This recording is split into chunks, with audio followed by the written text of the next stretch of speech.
Good evening, everybody. Welcome back for some CWC action. We're gonna have the 4v4 started up on Saturday with the game between CivJP and Golden Age. It looks like we're also gonna see them starting off on the pick and ban phase. It seems like we're gonna have for the third time freaking legs picked up. So yeah, it is what it is.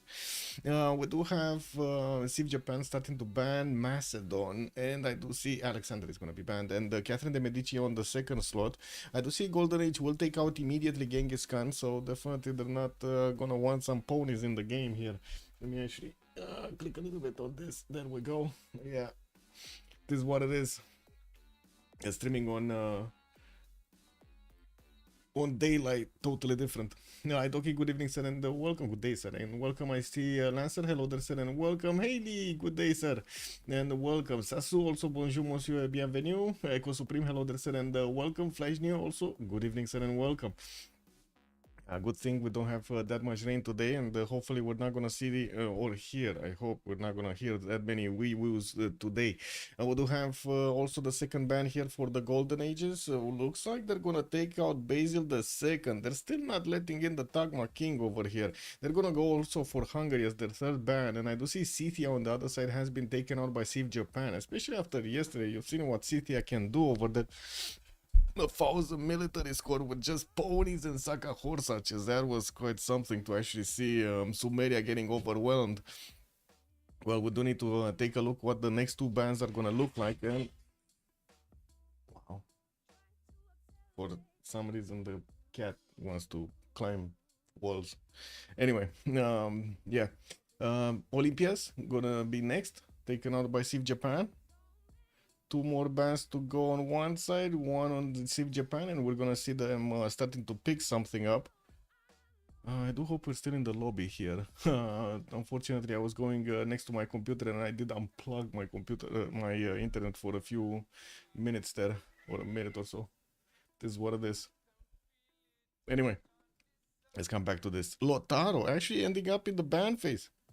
Whoa, he's getting some attention, I gotta say. Some attention. And I do see also Poland is gonna be taken out by CivJP. Definitely makes sense with those wing hussars. Even though they didn't really manage to actually, do the damage the last time we saw them. I believe in the first game, they did manage to put so much pressure on his opponent over there on Teddy. Or China, actually. Wait a second, it was China. It was China. Yes, what? What? The cat wants to talk also, for some reason. Anyway, what's the last band, cat? What's the last band? Your fur is too big, I cannot see the last band.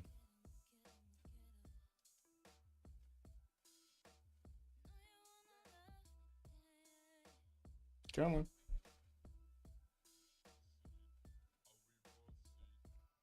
Bonjour, Monsieur Rafifi. Hello there, sir. Uzetian. Okay, well, the queen of spies over there is not going to be allowed in, and CivJP is going to need to show us what they're going to get into the game here. Yeah, Athena is definitely saying hello. Hello. Beep. Hey, look at that. They're actually picking Russia as the first Civ. This is going to be lakes. There's going to be a lot of tundra to actually play with. We're going to see if he does have actually some fresh water over there.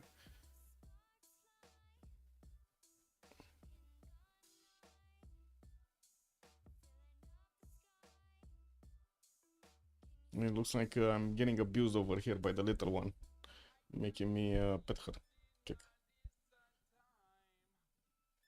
Gran Colombia is gonna be next. Okay, well, picked up by Golden Age here. We might actually see some Llanero timings. Definitely there's gonna be also an opening at the beginning with that free Commandant General. He can put out a very, very quick actually attack with his ponies. Or the donkeys. Well, actually, we're not gonna have Sumeria, or at least we don't have Sumeria right now. So I guess we might not see some donkeys in the game. Oh, wait a second, they're switching to Chandragupta. Hey, we might see some Varus, maybe, maybe. They're gonna pick Gran Colombia as the second one. Okay.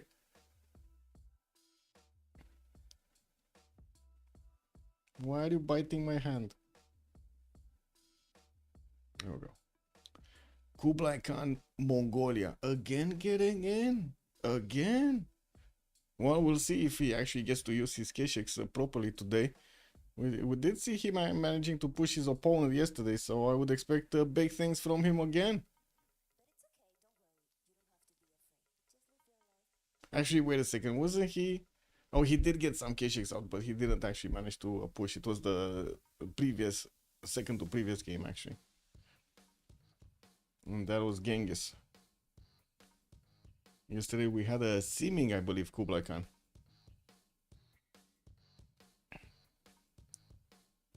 Okay, 3 more bands to go, and they're gonna need to then pick up the last 4 civilizations there.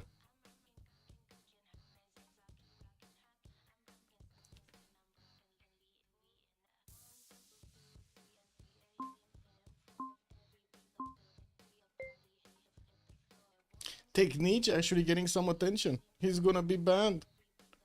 Okay.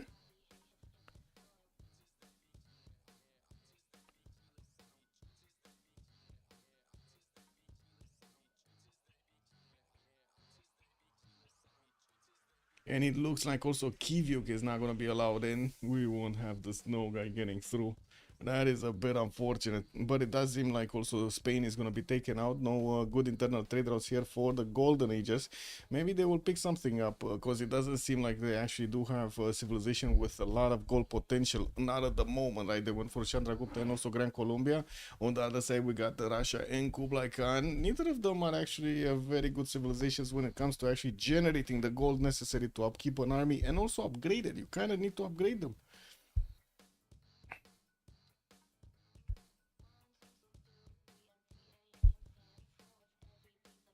Okay, looks like petting time is over for the next minute or so. Something. Kick.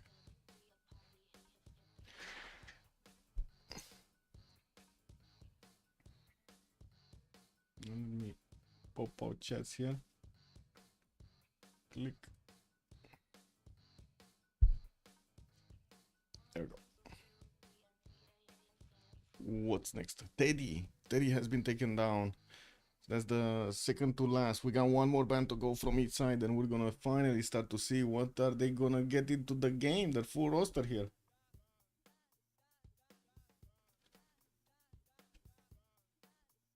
What is this? It's good. It's good. Yeah. Okay.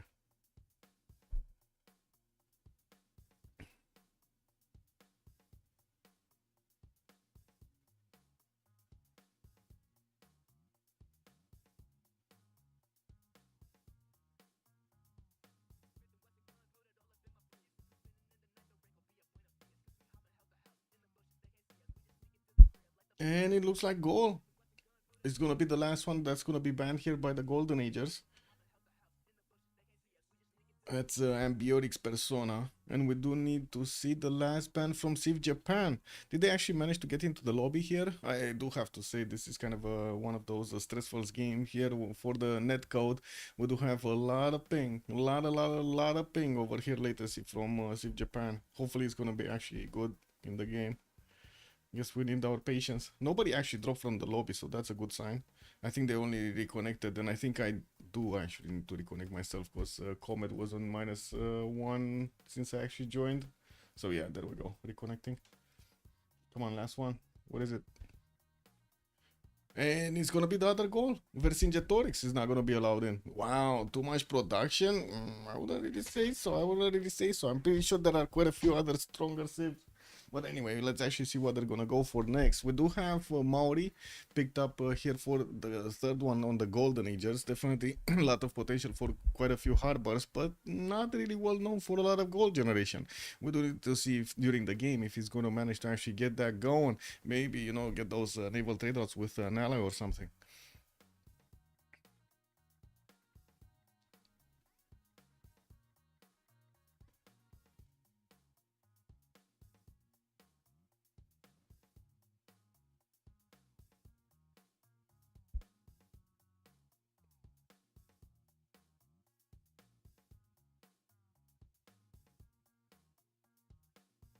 Gorgo, Greece is gonna be considered because he's not getting picked. Too much production until Ludwig enters the conversation. Yeah, let's see if Ludwig is gonna get to enter.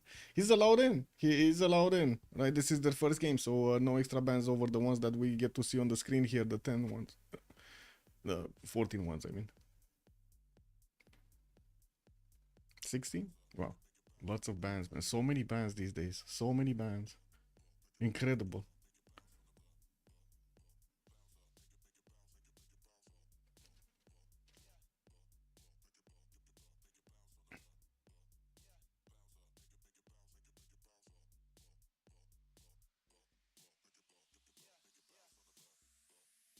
How did it show out of stock?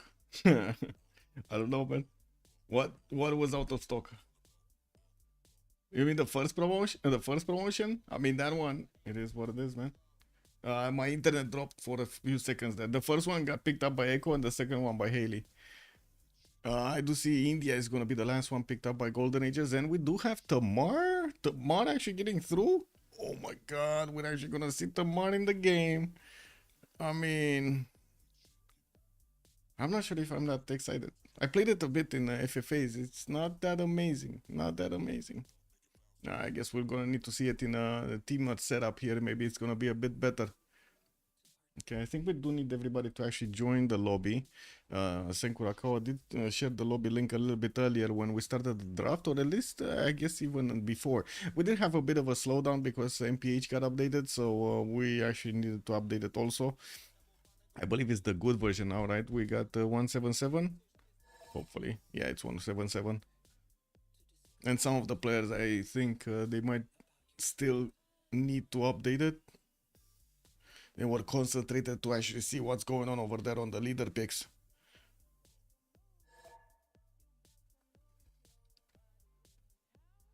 So long no see. The first promotion? Why Tamar? That's a very good question. City state control? Possible culture victory later on? They want to do the push with the Kevsurs? I don't know. Because this is not one of those maps that the Kevsurs are going to be amazing on. It's not full of hills. They really love the hills, man. Wow, good evening. I get to see. I get to say good evening to Fortuna Berry. This is the time before your nap, no? Before your night nap.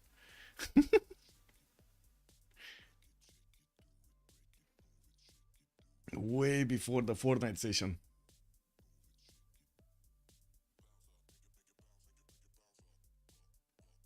Okay, they're starting to get through here.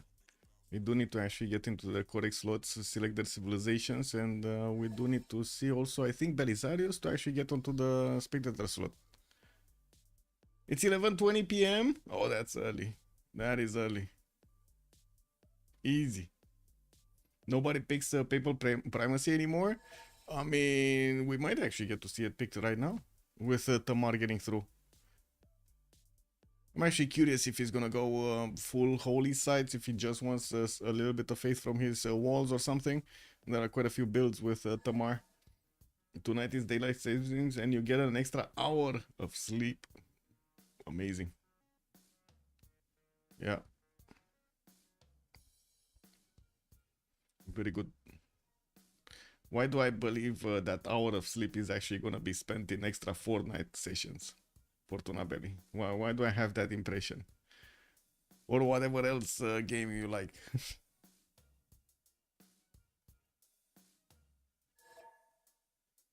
What an extra hour, yeah, on Spot TV, KW. Oh, we're still missing one. So who do we have from each side? Let's see. Golden Age is gonna come out with Baptiste, Bob Show, Jofrus and Mikado today for them, and Civ Japan with Afla, Comet, Mamniku, and Sent Kurokawa. Okay. Oh, that's not a good sign. Somebody got in and we got disconnected. Not a good sign. It was only me and A-Flag that actually managed to stay connected there.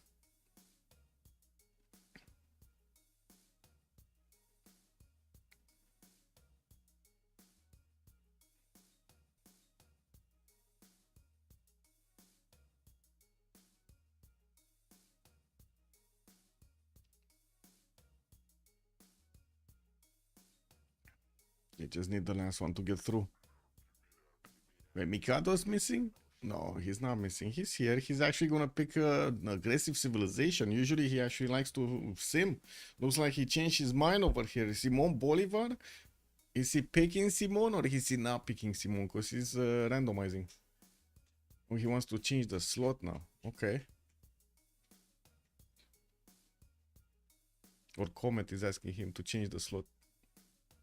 Oh well.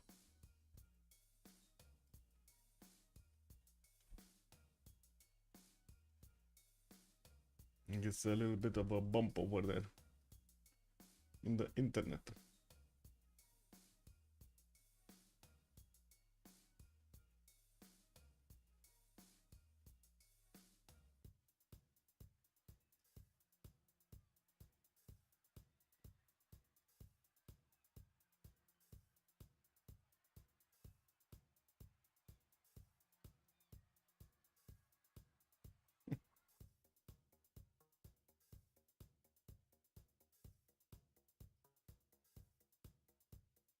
Okay, should be fine.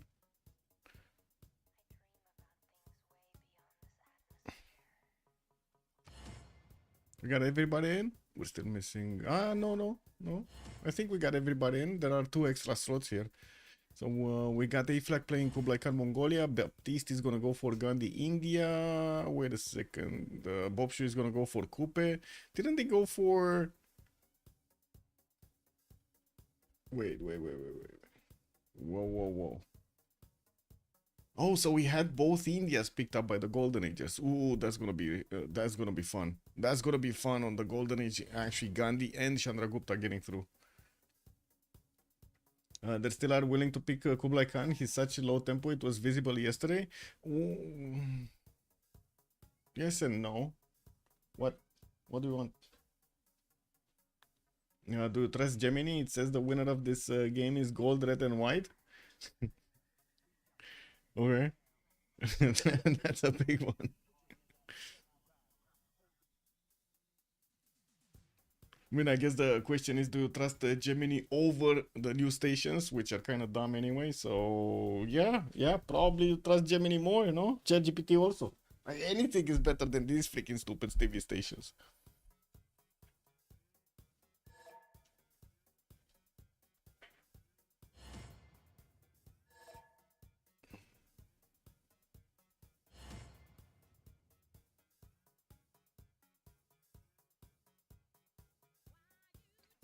So Jofrus is gonna go for Chandragupta. So we got Baptiste on Gandhi, Jofrus on Chandragupta, Sen Kurokawa on Tamar, Comet Gorgo, Mikado Simon Bolivar, and Mam Nico is gonna go for Peter. And hopefully we're actually gonna get through and nothing, amazingly bad is gonna happen. Okay, let's get the thing going, the prediction going. For how many remaps? 0, 1, and 2. The missions submission period, and let's see if the players are actually gonna get a good map and they're not gonna consider remapping here, or maybe they will. Kind of depends on the spawns, and we do need to know, chat, where are we going, left or right? Gandhi or Chandra that will try to still feed the world from Peter. Oh, that's gonna be a hard one. Half course Lavras, man, half course Lavras. Where are we starting, left or right? Oh, let's go left, Muzrat said. So we go Chandragupta. Okay. Let's figure out where Chandragupta is first. Got Tamar over here. We do have Grand Columbia Big Boy over there. This is... which India is this? Oh, this is Gandhi. Okay. Oh, back to his original color. That's gonna make it easier for me during the game. Where is freaking Chandragupta, man? Oh, here! Oh my god, that's so weird of a spawn. He's also next to Cooper. That's gonna allow them to actually trade through this waterway. I do see Pana did just settle, and he's gonna get a scout out in 3 turns. Does have some geothermals next to him, not a lot of them. Some reef tiles also for that nice and juicy extra adjacency.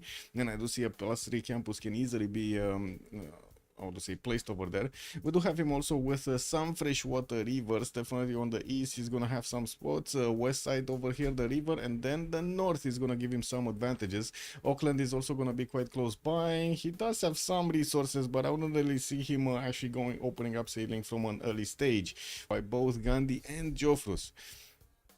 Let's see what Gran Colombia is looking like here. So it's gonna be past Maori. So we got, wait a second, who's in the middle? Where is Gandhi? Gandhi's in the middle? Well, I guess Gandhi is the furthest one actually. Ooh, next to Mongolia. That's gonna be rough. Rough. Okay, we do have Bogota with a possible spy settle towards the northeast. Looks like he's also gonna get. Oh my god. I'm sorry, guys. You're getting black screened. It is what it is. Athena said, "You're gonna watch through my little toes." Yeah, yeah, yeah. It is what it is, guys. It is what it is.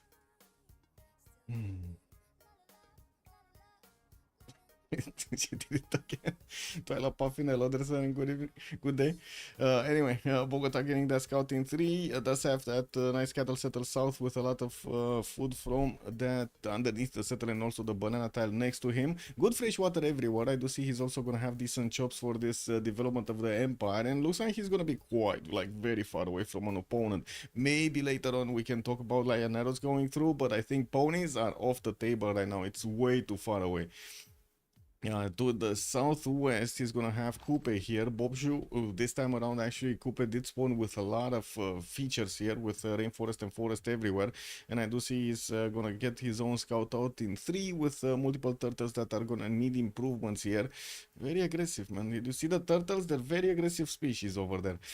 We do have also him with an opponent, Georgia. And I gotta say, man, except those walls that Georgia is definitely gonna get to build, this is gonna be quite interesting to see if Coupe here is gonna want to get a Toa submarine attack against his opponent, against Tbilisi. Looking at also Baptiste, which is going to be to the north of Kublai Khan, Mongolia. He's getting his scout out in 2 turns. Has a wander northeast. That's going to be Lake Redba. Easy settle over there to get the fresh water and the extra food, not to mention the other benefits that he gets from the wander. We do have him actually with multiple settles that are going to be pretty good, much better than on the other side. Banana southwest, some truffles in the south over here, getting those pigs going. And I do see southwest, we're also going to have a sill tile settle with cattle right next to it. Beautiful. Yes, Nalanda also is an early city state for science to. That's actually gonna be interesting if he's gonna keep it. Probably it's gonna get discovered at some point by Mongolia, so it might actually get overtaken. That is the closest city state that he has access to, easy access to, because there's also Hansa, which is, you know, across the waterway. Looking at Tamar here, between 3 opponents. This is a bit dangerous position here for Saint Kurakawa. We do have Tbilisi getting those scouts out, and I do see he's gonna have a lot of food here on the southeast from those rice tiles. Quite a few also stones. We might actually expect Stonehenge coming out from him with the holy site in the second city. And from what I do notice, easy city state takeover over here. Brussels is not gonna be allowed in the game for long. We do have him also with quite a few floodplains and also marsh tiles. Maybe he's considering to actually get that Lady of the Reeds and Marshes. Settle marble southwest, quite a few to-dos around and so on.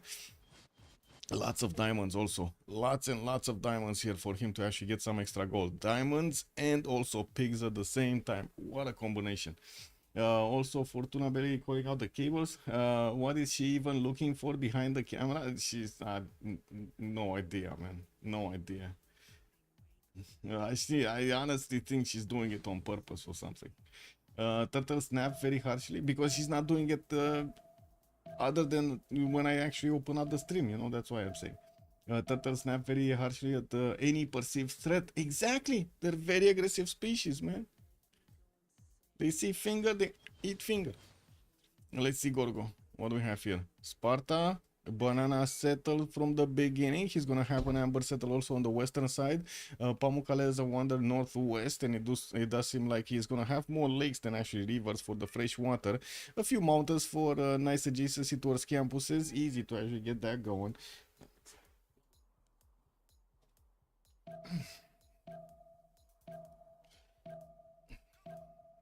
Ce vrei, să stai și tu aici?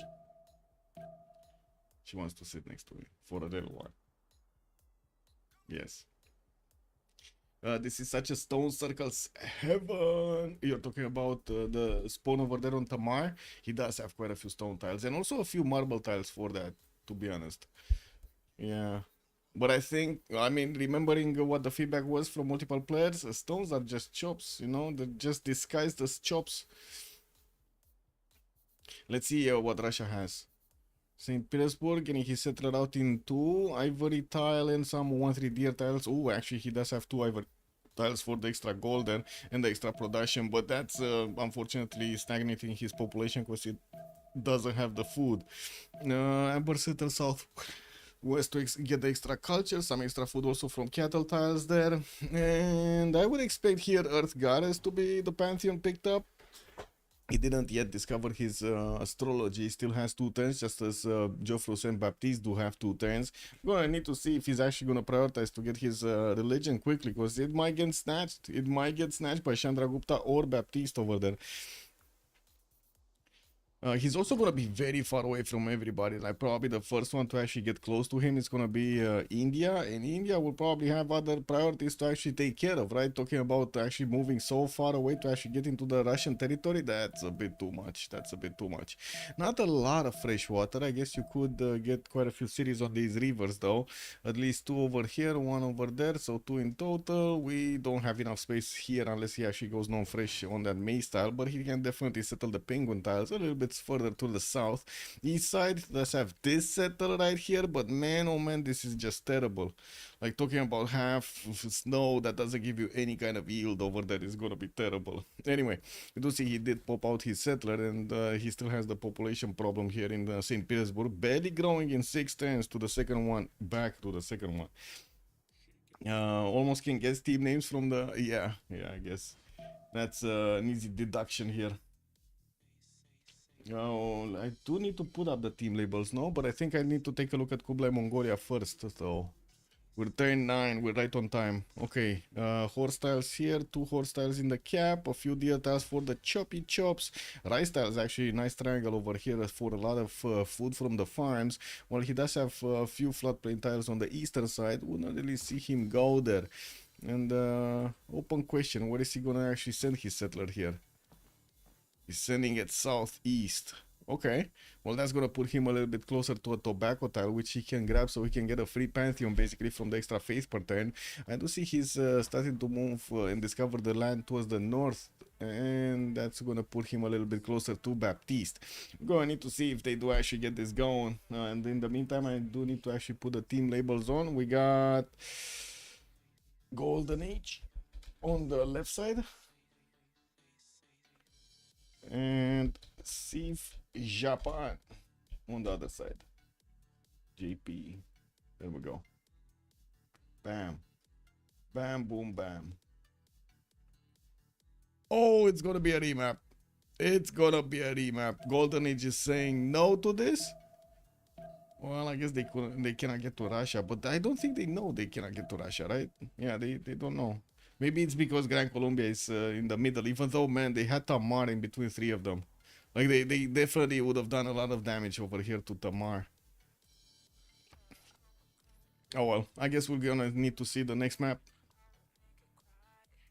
They did say something with remapping causing some issues, so hopefully we're not gonna actually have some issues when we get into the new map. Hopefully, fingers crossed.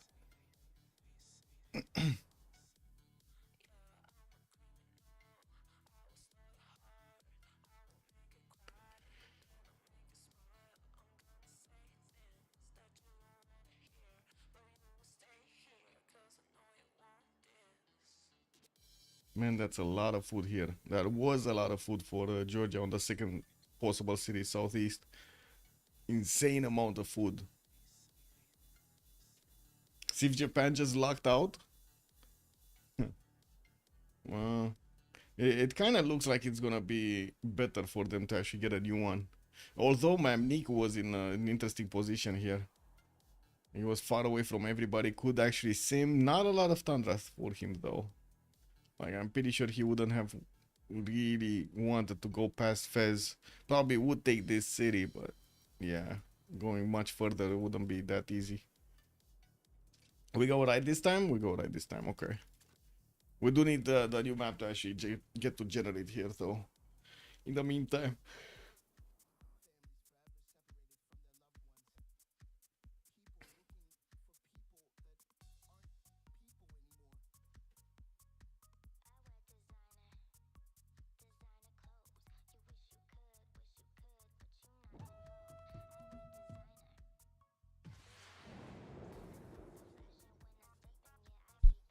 Okay.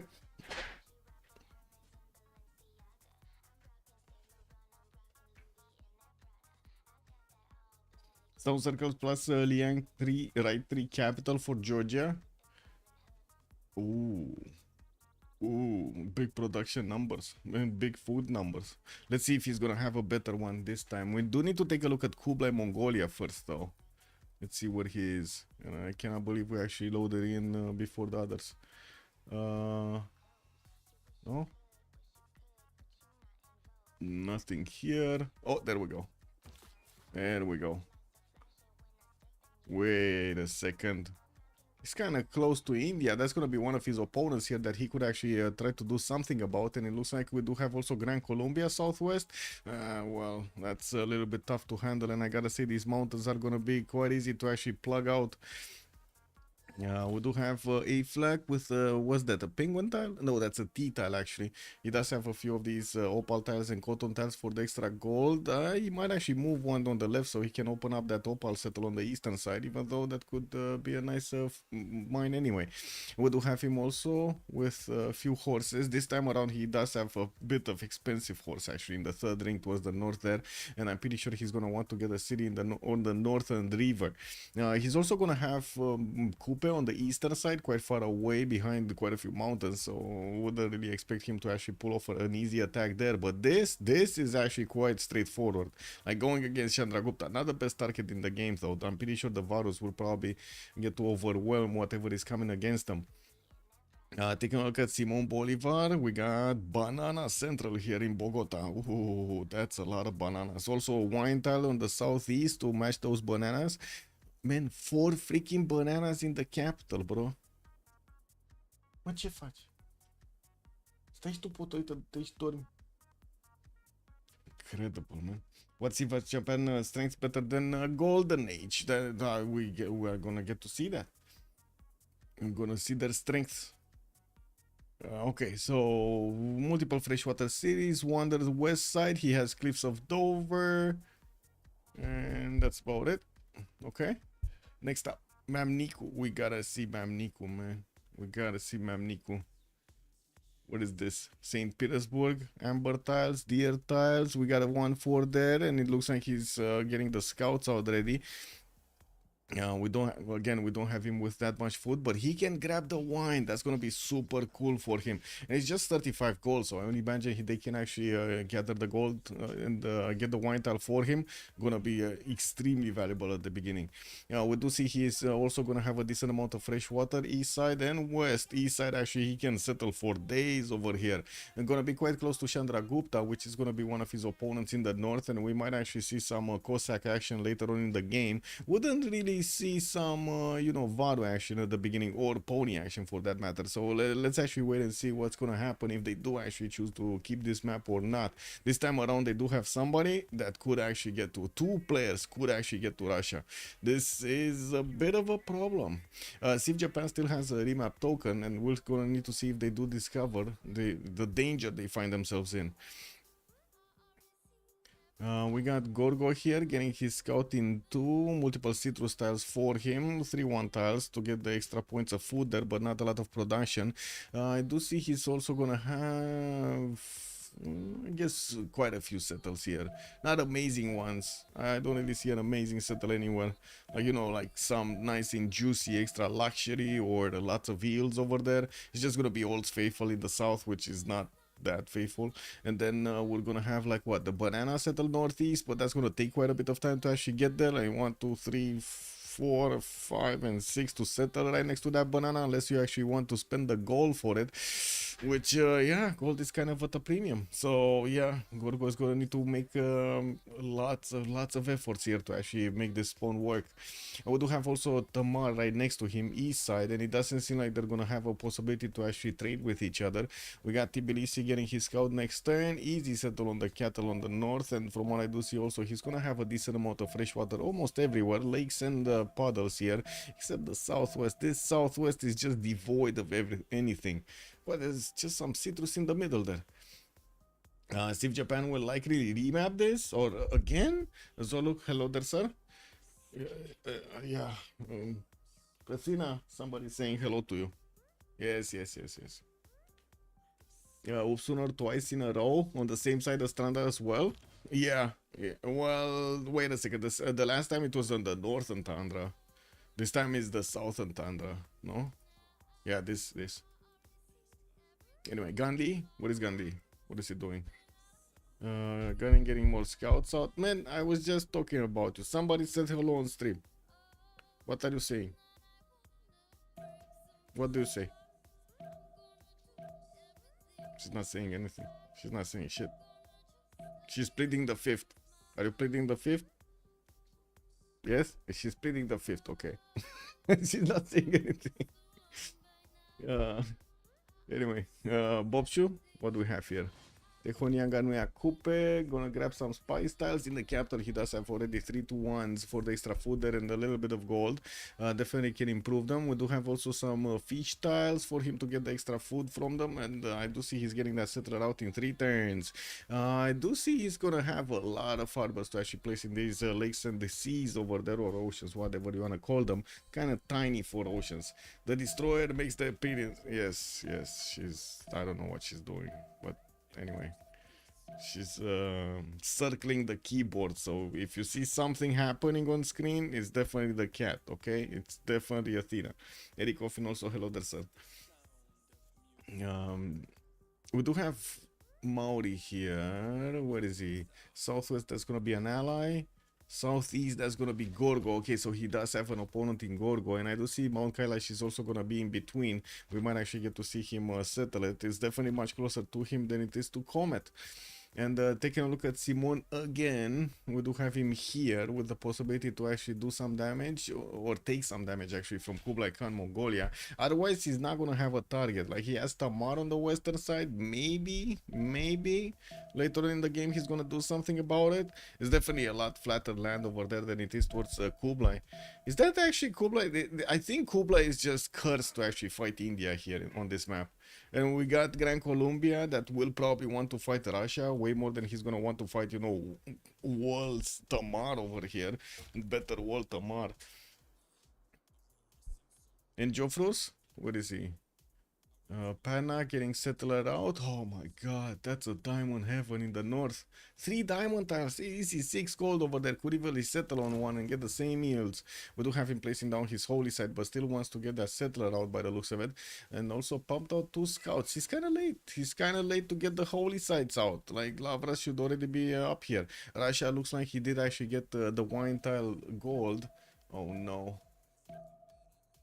Oh no, I see what's going on. Athena found a bug outside. She's trying to hunt the bug through the windows. That's not gonna go down well.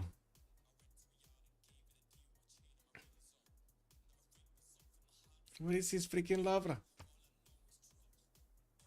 Wait, he didn't get... He didn't get astrology yet?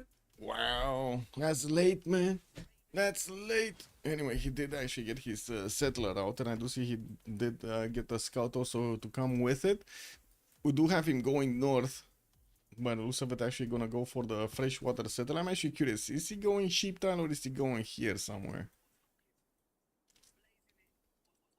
Because it kind of looks like he's going next to that sugar tile. I think he's going sugar tile. Artemis Rush? And he's definitely gonna have a pretty good Artemis here with lots of camps and pastures all around. Pretty good settle actually. Not amazing, but pretty good, pretty good. Okay, we're 10-8. We still need to actually get to see the next turns. Oh, they did discover each other here. India is seeing Mongolia. Mongolia is seeing India. We got also Mongolia getting that first settler out in 2 turns, while Chandragupta still is working on his one. I do see Maori is going to start moving towards the mountains here on the east to actually get an early campus going, maybe. While I do see he's getting the 3rd city also from Tehonianga no Yakupe in 6 turns. Still needs to actually discover his extra points of production there.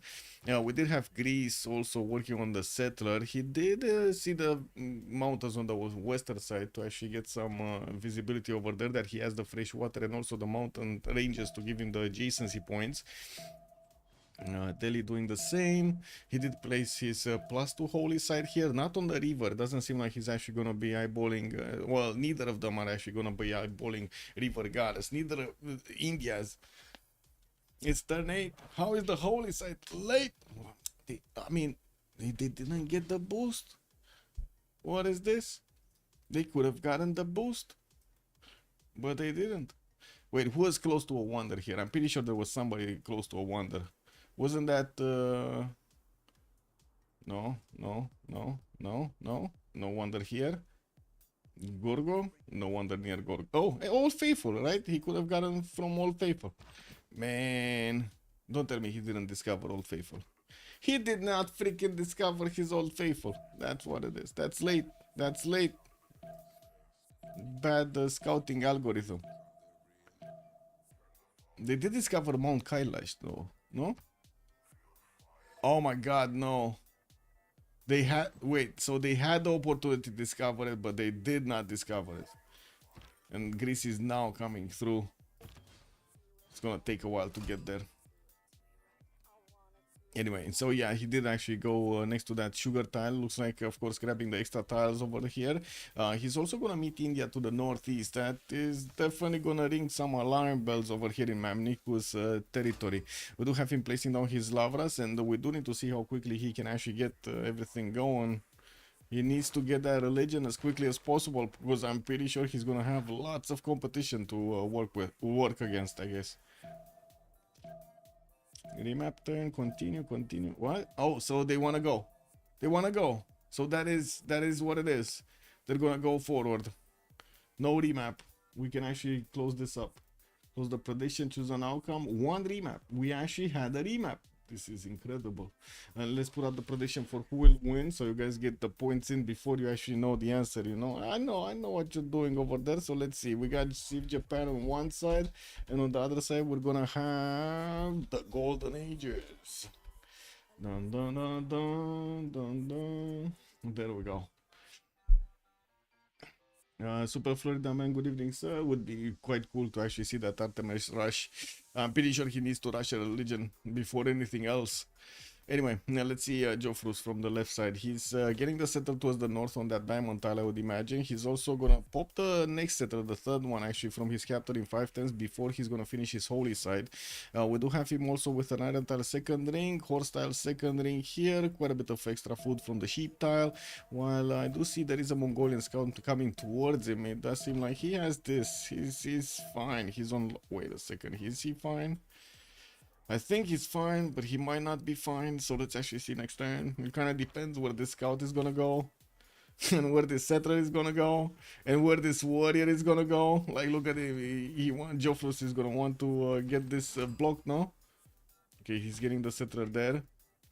Okay, he's fine. He's fine. Anyway. Mikado here on Gran Colombia to the west side. It doesn't seem like there's going to be a possibility for them to trade with each other, unfortunately. He's also going to get his settler towards the southwest, where I do have to say he did have Cliffs of Dover on the western side to try to get much closer to. Like, that would have been like, what, 1, 2, 3, 4, 5, and get to settle over there, get quite a bit of extra culture and gold. Anyway, third city coming out in 4. Does he even know about this? Yeah, he knows about the Cliffs of Dover. We do have Mikado also discovering the rivers around him. While he does have a city state towards the north, I'm actually quite surprised we didn't see him actually grabbing this 2-charge builder from Yerevan. It kind of feels like free extra yields over here, you know, from the production. And Bogota does have also an iron tile in the second ring, and I think he placed his first campus on a horse tile, because there's no horse everywhere. There's like no pony, man.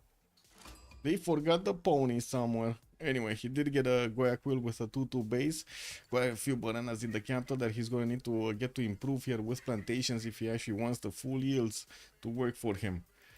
Coupe also got that third city built. Looks like he's sending it towards the southeast. Getting closer and closer to his opponent, man, towards Gorgo. No fear. No fear. Cliffs of Dover don't provide... No, they don't. No, they don't. I mean, he could get it on the stone tile if he really wants to, but to be honest, you usually want to place it on the Cliffs of Dover so you get the immediate yields. But yeah, fresh water would be a bit of a problem there. Where was it? Coupe. Horse in the capital, first ring. His iron tile is a bit further out on the third tile. And I do see also he's going to get the holy site here from Wanganui quite early on. That's a +3 that he started building in that city center. Okay, holy site opener on Bobshu. I mean, we really haven't seen Maori do the holy site opener in some time. Usually it does go for the discount after it actually build the harbors and everything, but it looks like he's gonna go the other way around here. Yeah, Coupe not scouting? No. He has a scout, but he didn't go full west. Yeah, he has a scout. And Gandhi?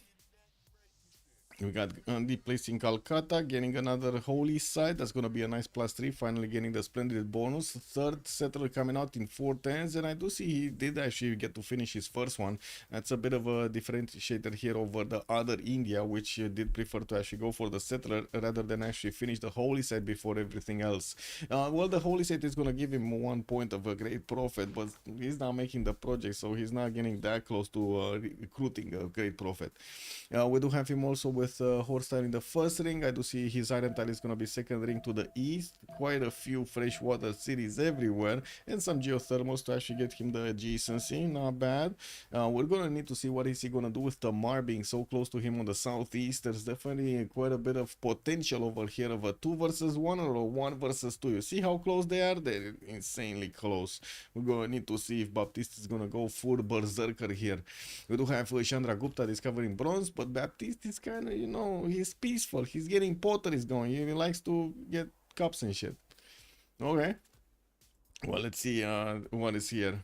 Kutaisi and Tbilisi got settled. Looks like we do have Saint Kurokawa going towards the north with his third city. Again, an extra food point city center there. The first one he settled on a citrus tile, and I do have to say this is kind of expensive. He only has a 2-2 tile. Gonna need to swap the deer tile over there to the other city so he can actually work the second pop properly, while he's not really gonna have the opportunity to actually expand easily.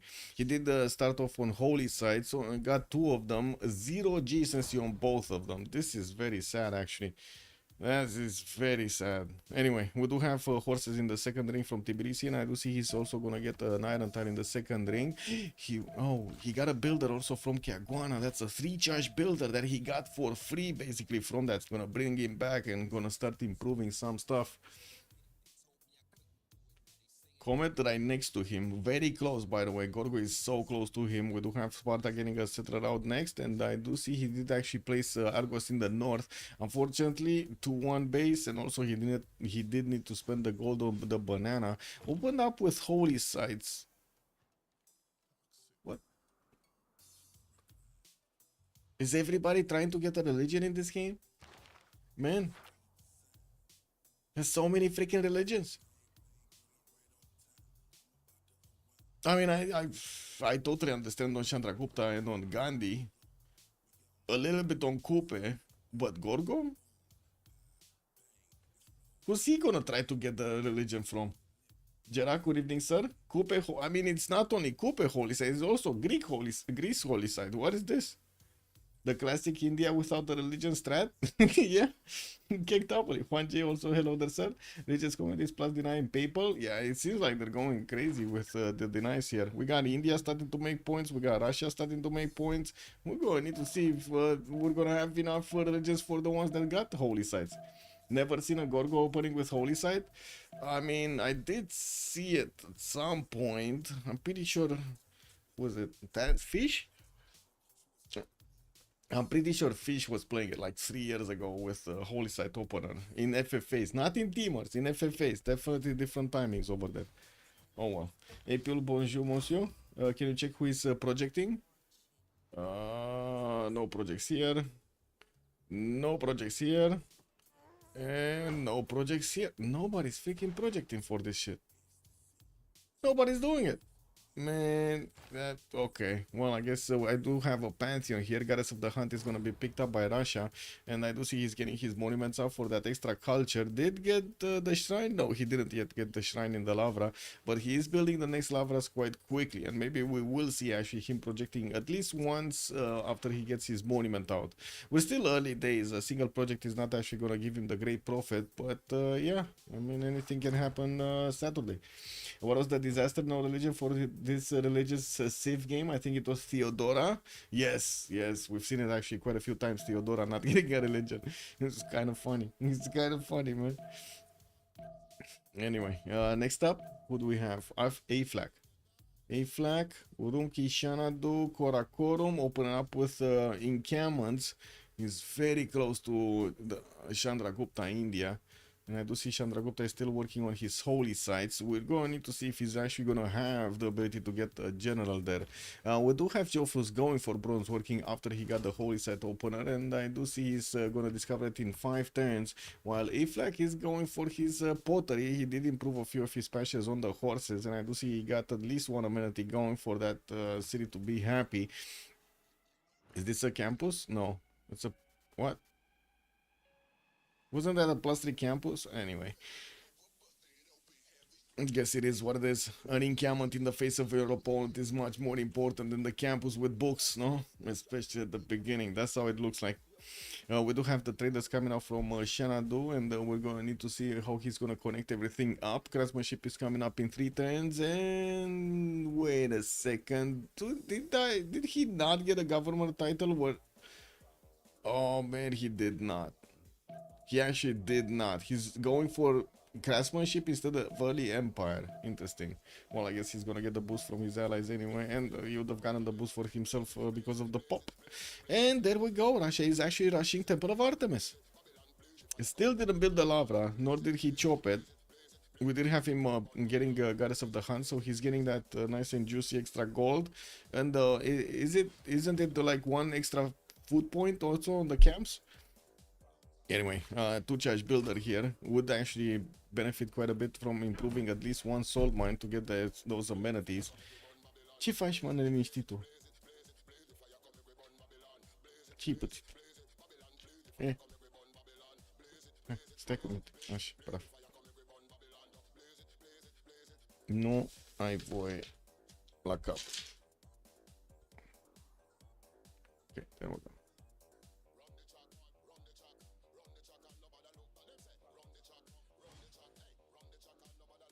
Restless, man. She's restless. You can always steal them books, yeah, or lit them on fire or something. Does CivJP typically have connection issues, or does Japan have fast, stable internet? Well, I mean, fast and stable internet they probably have, but the thing is, they're kind of far away, so the ping is kind of atrocious. We're gonna need to see if it's gonna be actually stable during the game. Yeah, I guess a good thing is this game doesn't really require you to have a lot of good ping. But anyway, Stonehenge, it looks like it's coming out from Greece in 8 turns here. We didn't see actually Georgia getting his Stonehenge opener. He got the 3 holy sites pre-placed, and I do see he's getting his tickets up as quickly as possible. Of course, open up with masonry so he can get these unique walls of his. That's going to give him some extra culture and also some extra faith per turn. Is he getting some extra food also with the tickets now, or is it... no, it's just culture and faith. Okay, that's fine. It's fine. Wasn't the...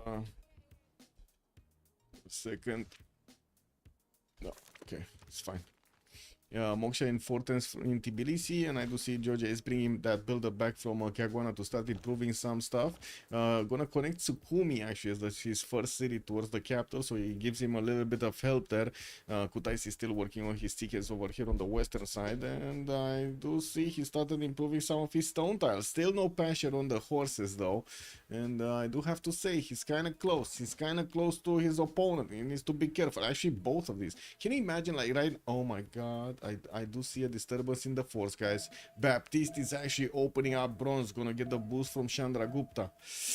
Ooh, I mean, you know, Tamar is gonna have walls, and Greece is gonna have his unique units, but this is quite a sacrifice here for Greece, trying to get Stonehenge. This is quite a sacrifice. Flying Toilet, hello there, sir. This if Japan win the coin flip for host again? Seems so. Doesn't matter if Japan has a stable internet. We all know EU infrastructure is shit. Yeah, I guess, yeah. I mean, you move out of the big cities and it's bullshit. Anyway, City Patron Goddess also is a pantheon for Mongolia. We do have the encampments finishing soon, and I do see in the chapter he didn't actually get to start on that one. He did manage to get a builder in the meantime, though, and we're going to need to see what is he going to improve. Definitely needs to get a farm somewhere for that irrigation boost, and I do see he's getting irrigation, actually, next turn. So he got a boost from somewhere? I don't see a single farm. Maybe he got it from an ally or a hut, maybe. Zolo, good evening, sir. No religion yet, but we do have Russia, the two Indias starting to work for this. Gorgo is gonna start to work for this, and also Tamar wants it. So that's like 5 religions out of the box there, basically. And also, also Maori wants it. Like that's 6 possible religions that they want. That's not gonna be possible, right? It's only 5. Isn't 5 the cap on holy sites? How is the Great Prophet race? It's slowly burning. Actually, Russia is ahead. It's 3 points every turn, and I think he still wants his Temple of Artemis. He's not making projects here. Could have gotten the project from a second city. That builder is getting out quite quickly over there. I do see he's just 6 turns away from getting his Temple of Artemis, and yeah, indeed, he did actually improve his salt mine. More pantheons anywhere? No, Gran Colombia. Oh, got some festivals on Gran Colombia. He got the bananas, man. He got that extra culture from the bananas. Okay, very nice. And I do see he's opening up with campuses. Gonna have at least 3 of them pre-placed. That's a +1, and a +2. Wait, that's a +2? No, that's a +0. What's the? There was no +2. Ugh. There is no +2. He's gonna get the government plaza probably in between, so we can add a little bit more. And I do have to say he kind of messed up his potentially industrial zone setup in between Bogota and Guayaquil. Might actually get it in the north. Maybe actually put down one of those dams in between also. Nobody's projecting yet. No, I didn't see anybody. Georgia is still working on his last CK, and he actually is not choosing to get holy sites. He's not building the freaking holy sites. We do have, okay, there we go. Baptiste is starting on his holy site project. Shanda Grupta is not. Russia is not. And I do have to say, Coupe did pre-place that holy site. He never finished it. He never did, man. He never finished it. Just pre-plays, locked in the production, and that's it. Moksha is getting into his capital in 2 turns. He's getting his 4th city out already on across this waterway, and I do see he did get another one to be commissioned from Wanganui. Gonna be an interesting question. Where is he gonna go with it? Is he actually gonna want to settle next to Mount Kailash? I guess so. I guess we might see him. We got a bit of a pillage here. Looks like Baptiste did manage to get into the borders of Comet and took out his passion. What?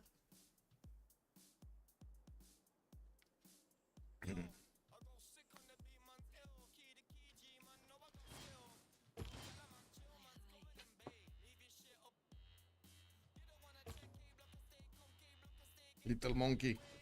Little monkey. Monkey. Little donkey. No, I guess he doesn't like to be called like that. Anyway, Stone Circles as a pantheon. Gonna give a little bit of a boost here for Georgia to get the extra production from all of these improved stone tiles. And we do see he still has builders to work with. Well, turn 24, the players are still actually needing to get all of their projects going for that religion, man. No Great Prophet got picked up. Russia still needs like 4 turns. India is 5 Great Prophet points a turn, man. That's a lot of points. And he's getting his holy site prayer project next turn. Okay, so Baptiste is probably gonna have it. He's gonna get the first religion. But Mamnik is also gonna get Temple of Artemis, and that's very valuable here on Russia. I don't know this back. Good evening, sir. That's a good question. Why is he going holy sites here? I don't know. That's a very good question. They probably want to deny India from getting too many religions into his cities, right? That's dangerous. We got 2 of them. Irel, bro. Yeah. Well, let's see what Senkurokawa is also gonna do here. We do have in the tech side, where is he going? Irrigation in 2 times, while we do have Baptiste going for bronze working. Ooh, I kind of feel a disturbance in the force. Yeah, you did call it, and it worked, beautifully. You got some traders also from Pana. Still, Chandragupta is not getting the projects out for his religion. He's kind of late. He's actually very late. 3 great profit points at 10 right now. Still settler coming out from Coupe. Wait, did he get a Pantheon? No. Pantheon here? Yes, Divine Spark. And there we go. Baptiste actually got the first prophet. Russia is just left behind. Activated the prophet. The guy just disappeared over there. Do you see that on the holy side? He went poof. Man, that's what Moise did, bro. Let's see. Coupe placed his holy site on a +4 campus. Yes, yes, yes. That's like, what the fuck, man. I mean, I guess he does have a +5 over anyway. Is he gonna get feed the world here? That's the question. Because that's gonna be bad for Russia, right? But I don't think feed the world is gonna be that useful. Yeah, he did fuck. He did get it, man. He did get feed the world and tithe. Oh well. I think if he can go Siki on Gorgo, then it's more impact than deny the regions to India. Of course, if it was Basil, I understand, but not the Indias. Yeah, Mamniku is gonna unfortunately suffer quite a bit in silence here. We do need to see if he's gonna get Hanging Gardens. That should actually, at least for close cities to Hanging Gardens, it should actually counterbalance a little bit that loss of a feed the world. Anyway, we do have also Mongolia starting off on some granaries. He did finish his just 2 encampments and started off on making some great general points. Didn't go for the stables or the barracks yet, while he did pre-place his Gavron Plaza. Still needs to actually get that going. Baptiste is gonna follow this build with some builders, and also for needing to finish his actually 3rd holy site and the shrines in them for that faith pattern to work in the first monumentality. He's already on 28, while I do see we do have Tamar over here on 17, and Tamar just has the walls. Like that's just Sikes basically, and of course Moksha. Wait, is Gorgo finishing this? Next turn he's gonna get Stonehenge. So wait, we got actually another religion? Oh my god, man. Oh my god, he could steal everything from Russia. Everything. They just... Mamniku is not putting that much importance on his religion here. Like, what is he gonna end up with? Sacred places and amenity religion? That's gonna be... Imagine if we did actually have Jofrus rushing the religion. Like, he just needs a freaking project. That's it. One freaking project finished right now, and he would have gotten another religion. Totally taking out Russia's ability to get that religion. Germany on CivJP lineup. This draft perfectly complements a highly disciplined and structured play style. It safely bridges early game vulnerability through Gorgo and Georgia, setting up a massive economic and military spike in the classical and medieval eras with Russia and Mongolia. Wow, ChatGPT knows the way, man. He can go on Russia with doesn't he can go to production too. He can go anywhere, man. Gemini hallucinating as always. Yeah, but it's still funny though. Man, at least it's hallucinating better than what we see on TV stations, you know. I'm not sure for the economical burst. Yes. Well, let's see if what religion are we gonna have here, because Gorgo definitely got Stonehenge. Like, he got it. He just activated the Great Prophet in the city of Argos, and he's gonna go for... Are we actually gonna see it pop? No, you need to keep on popping like this. What? Mă, nu te potolești și tu? Ce vrei? Nu acum. Nu acum. Not now. Shinto! Ah, he did get it. Divine Inspiration in 2nd place. As well, I guess this is this was the channel. Why did Greece get this one? Anyway, I guess he's gonna have some extra faith per turn there, and he did only need to invest one of his... Oh my god, he's actually going double holy sites. I was expecting him to go something else, like, I don't know, commercial over here, something in the city of Corinth, or even an Acropolis would have been better than a holy site. But I guess we're gonna have Faith Gorgo trying to actually pull off something here. Also, only Claude models are good. Yeah, yeah, Claude is like miles better, man. It's like it's Gemini right here, and then it's Claude. It's something like that. You know, you don't even see it on the screen. That was a loud meow. Auzi, mă, ai țipat la ei. Pe cine facem aici? India's gonna go with the double religion. He did get defender. Yes, he did get defender. I didn't get to see that one. Yeah, but he did get defender. Okay, Moksha going into Delhi. We still have 4 turns until the switch of the era. I do see Government Plaza is getting built in Tbilisi here, and we do have him still needing to finish his holy sites. Actually getting the shrines in also. A bit of extra faith is also coming from these stone tiles from stone circles. Gorgo, what did he go for? Monument to the gods. Wait a second, he actually... What? So we got a very aggressive India towards the north that's opening up with bronze working and trying to get horses out, while to the south we got a wonder building Greece and a holy site Georgia. That's yeah, that's amazing. That's quite something. We do need to see if Gandhi here is actually going to place down an encampment, because I don't see it anywhere. And he's gonna have problems with gold. That is quite expensive to open up with holy sites and then go into encampments. Chandra Gupta, yeah. Moksha in 2, got the encampment down. He's definitely gonna need a general here against Mongolia towards the northwest style. Yeah, China plays style religion over there. And yes, divine inspiration and secret places on the front line kind of looks like it's a mess over there. Misclick.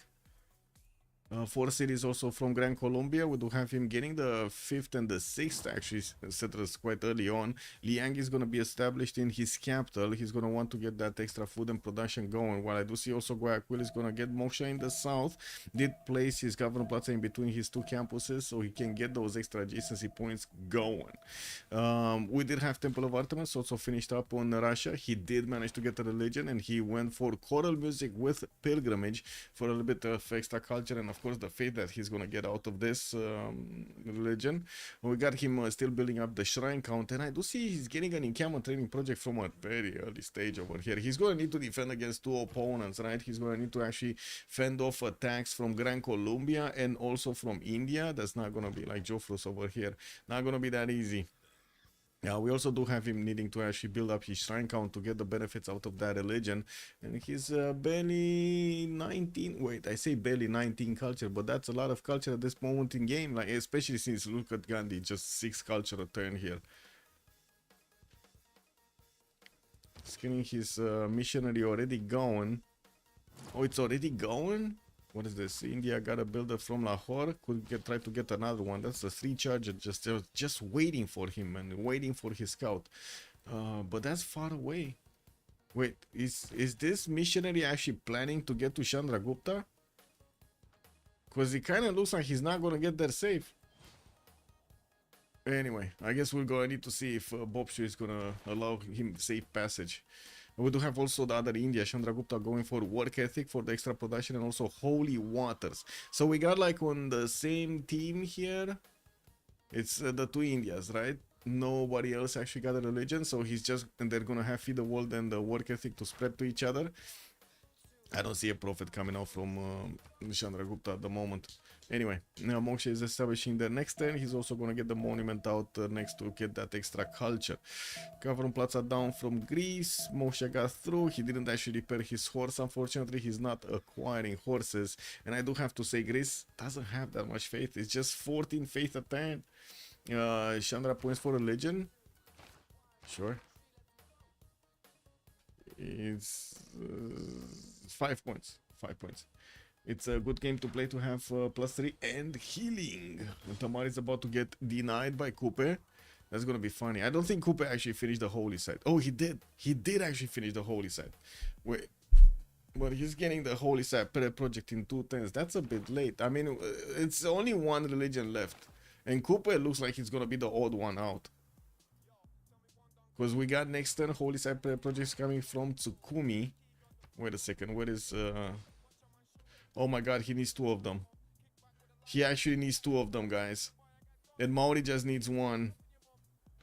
But it's still gonna be faster, because look at this. Kutaisi getting Holy Side project in 2 turns. It's still gonna be faster.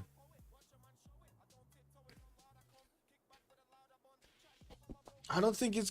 I think the mod is gonna get this. Like, unless we see a chop here from Bobshu, I think he's gonna have this. Like, that's the only way he's gonna get this religion. Who gets turn priority? Let's see. So it's a question between Bobshu and who was it? Senkurokawa. Bobshu. Bobshu has the advantage.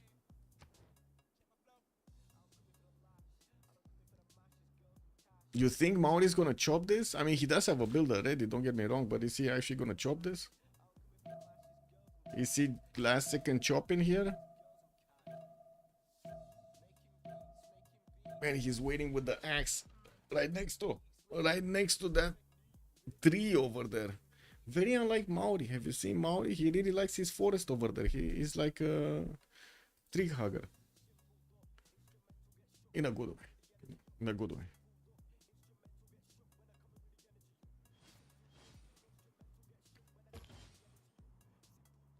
Is he chopping or not chopping? Georgia got it. Georgia got it. He got it. He got the last prophet. It's too late. Bobshu could have had it. He didn't have it. He could have. He didn't. It is what it is, guys. That's how it goes in this game. He was late on clicking the buttons there. And he got out-clicked. Faith buy? Wow, no, I don't think so. I mean, he still has 166 in the bank. I don't think he finished the second project from Kutaisi. Might have actually switched a few tiles to actually get it to 1 turn instead of 2 turns. Or got a chop? I don't think he got a chop, because we would have seen it. Anyway, let's see the religion. What is the religion? Also, finally, encampment coming out from Calcutta here for India. For Gandhi. Jesuit education and papal primacy. He did actually get papal primacy. And Jesuit education, I guess it's gonna help him a little bit during the game. He's getting his monuments out, and 1 warrior from Kutaisi. And looks like we do have them started off on the first golden age, and we're gonna see them starting to get some builders with the face generation. Jofrus here, let's actually take a look. Just 3 cities. He's now starting to get his 4th and 5th out. Now got a missionary, and we'll see it run away towards the other India. And while I do see in the capital, Governor Moshe is established. He went for monumentality golden age, only 18 faith, 8 science, and 14 culture.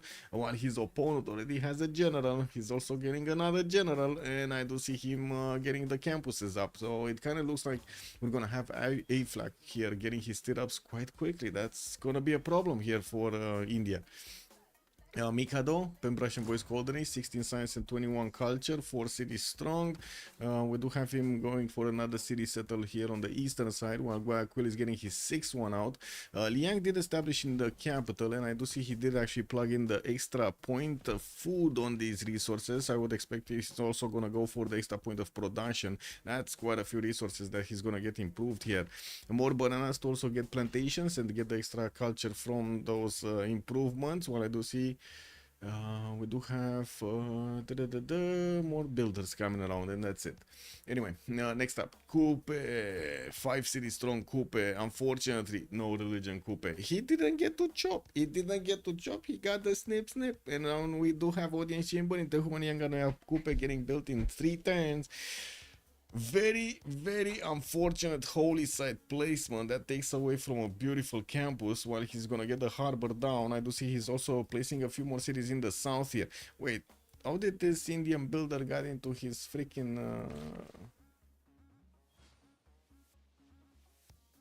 how did these builders get here? Are these the builders that Lahore lost? Okay, this is the 3-charge builder that was on the horse tile earlier, and this is another 2-charger. So where is the unit? It died? It might have died. Or is this the unit? I don't know. But man, this is quite an army of builders coming through. Lahore is dead?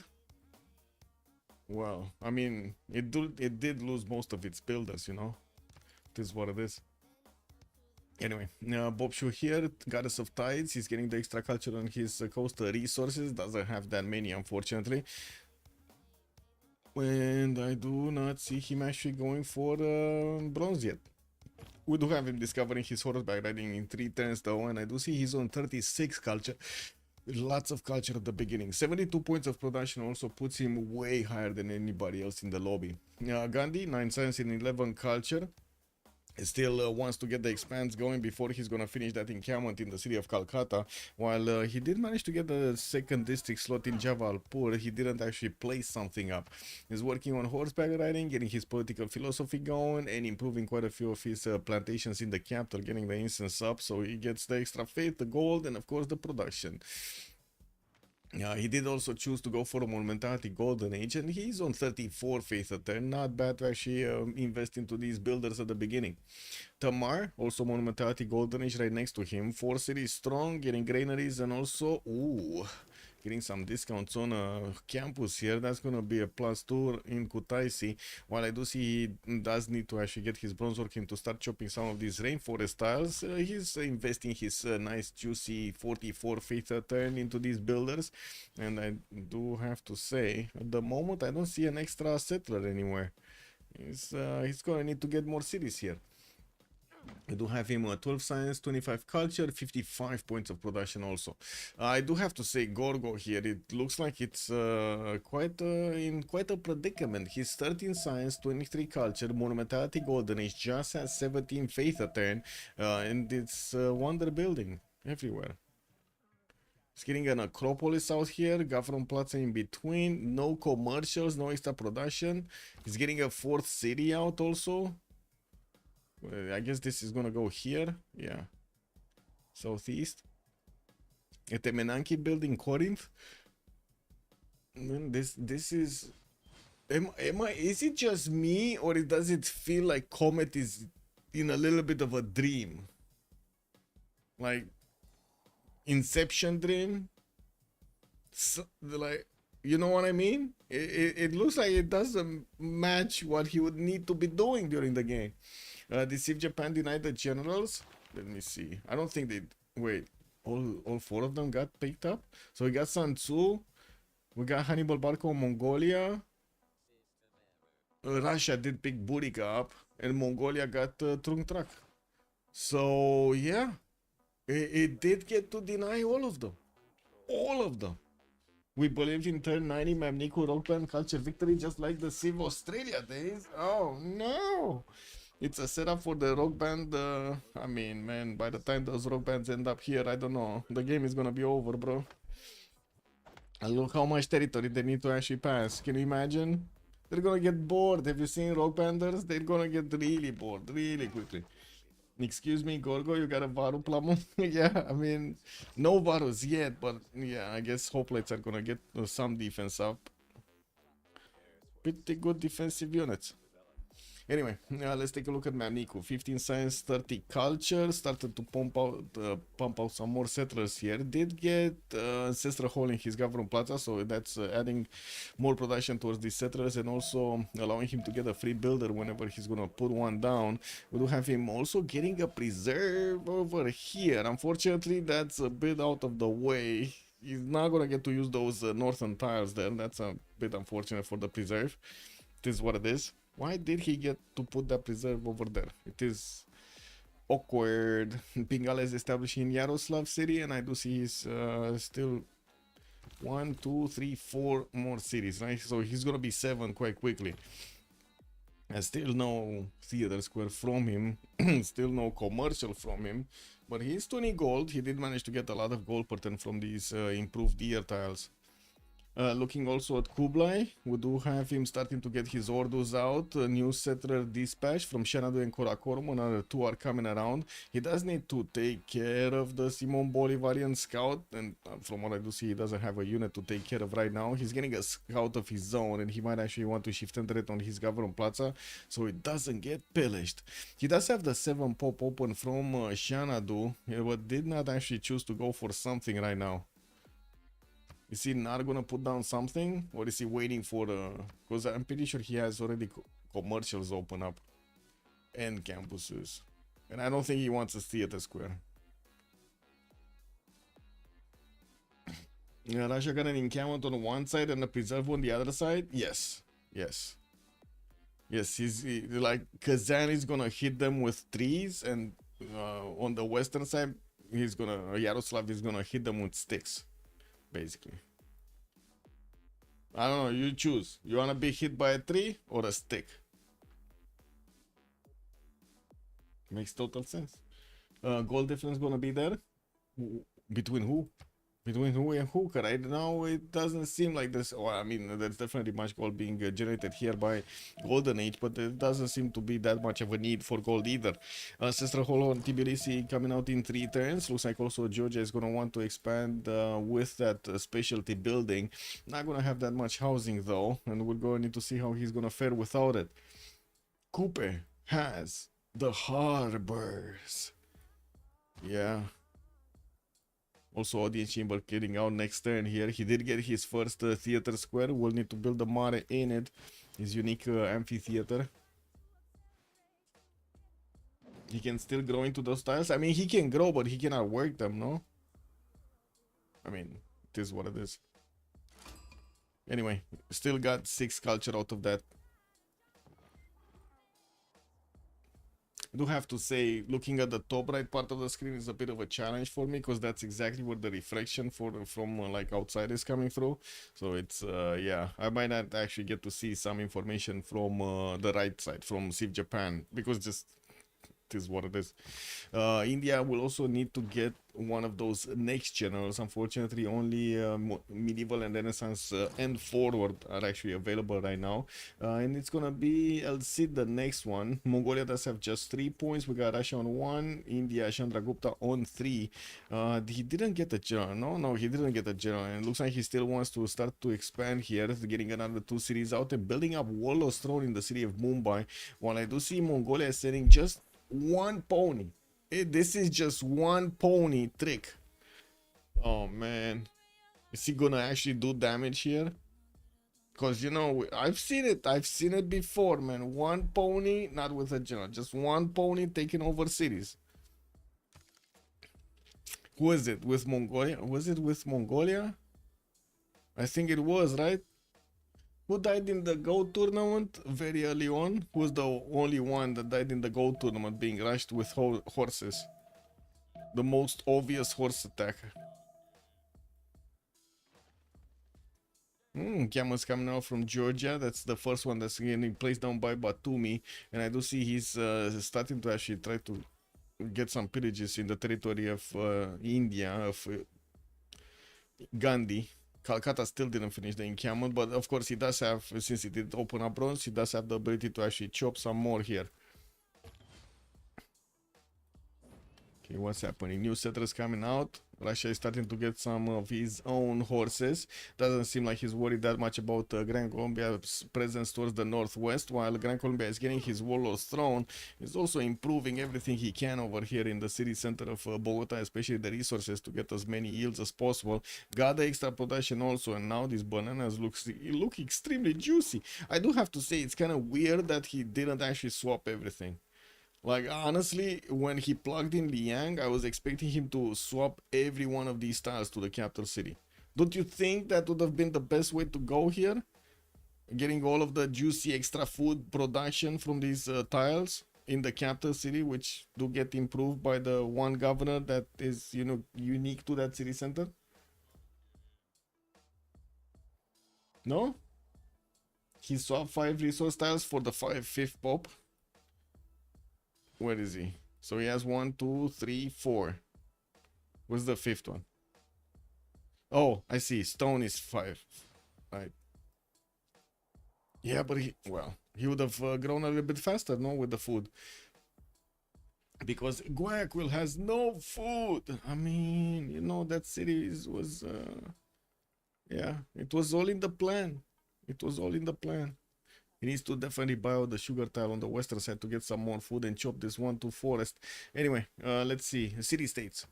We do have Candy with Yerevan for religious bonuses. I do see Johannesburg and Mexico City are gonna come out for some industry.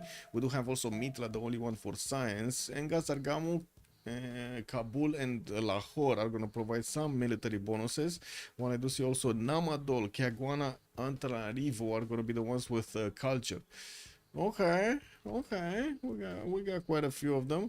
What is going on with Greece? He's actually sending one of his hoplites towards the north. I mean, I guess he did get the memo that Gandhi is not actually building units. He did finish at Temenanki in the city of Corinth. He got the Great Bath in the city of Argos. Now started actually making quite a bit of faith, no? 31 faith at 10, 24 science, and 40 culture here for Greece. That's before he's getting his Pingala through. But he's only on 52 points of production. That seems it's quite low right now. But then I take a look at his neighbor, and we got Baptiste here just on 56. So yeah, doesn't seem that long now. We do have campus being placed down from Jabalpur. Still, it doesn't seem like Gandhi got his general points here. He did finish his encampment, but didn't get actually his general points. Divine Sparkle's Pantheon does need to repair his holy site and shrine in the capital, and will need to keep improving stuff. We do have a first swordsman getting also upgraded in Georgia cities, while I do see he keeps on pumping out these settlers. Oh man, he's gonna be big. He's gonna be very big in the next 20 times. Tamar already controlling 2 purple CS. He has Kiaguana and Namadol. Yeah, he's getting both of them. Okay, what do we have here? Hanging Gardens. Okay, 3 times for Hanging Gardens. Please finish Hanging Gardens. Like, that is super useful here, especially since he lost Feed the World. He really needs that Hanging Gardens. What is he doing? Why is he not doing this? Why is he not doing it, guys? Why is he not doing the freaking Hanging Gardens? So every stats on Civ Japan side are doing well. We don't talk about the gold. Yeah, gold is gonna be at a premium there. But so is Joffrus. Look at that. He's on 0 gold a turn here. And it looks like that horse did manage to get through and pillage one of the mines on the diamonds. But I do see India did manage to get to a force of his own in the city center. So now that city is more than strong enough. We do have also India with the ability to just step on the general. This is kind of like a weird place here for this Trunk Track general. But I guess, this is what it is. He had to do what he had to do. Joffrus also pumped out the Varu, and I do see he's getting his temples up just for cities. It kind of seems like it's a low city count at the beginning of the game here. Yeah, Mikado, 20 science, 29 culture. Bobshu also did manage to get to 60 culture. Looks like also Mikado is looking to actually attack into Yerevan. He's sending his forces and also his commandant general. That's Francisco de Paula Santander being sent over there towards Yerevan. Suggestion, add tags, strategy civilization. Tags to where? To what? To the stream, you mean? Okay. Sure. I can do that.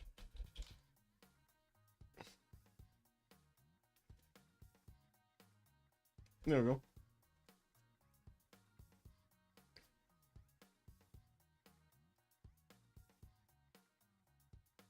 Kokus also, if I didn't say good evening, sir, and welcome. Wait, did we have him actually start switching up some more of these bananas? I'm gonna need to take a look at this, man. If he's switching bananas, he got to 6 pop and he didn't switch banana. What is extra banana? Why is he giving bananas to other cities when Bogota needs bananas? No?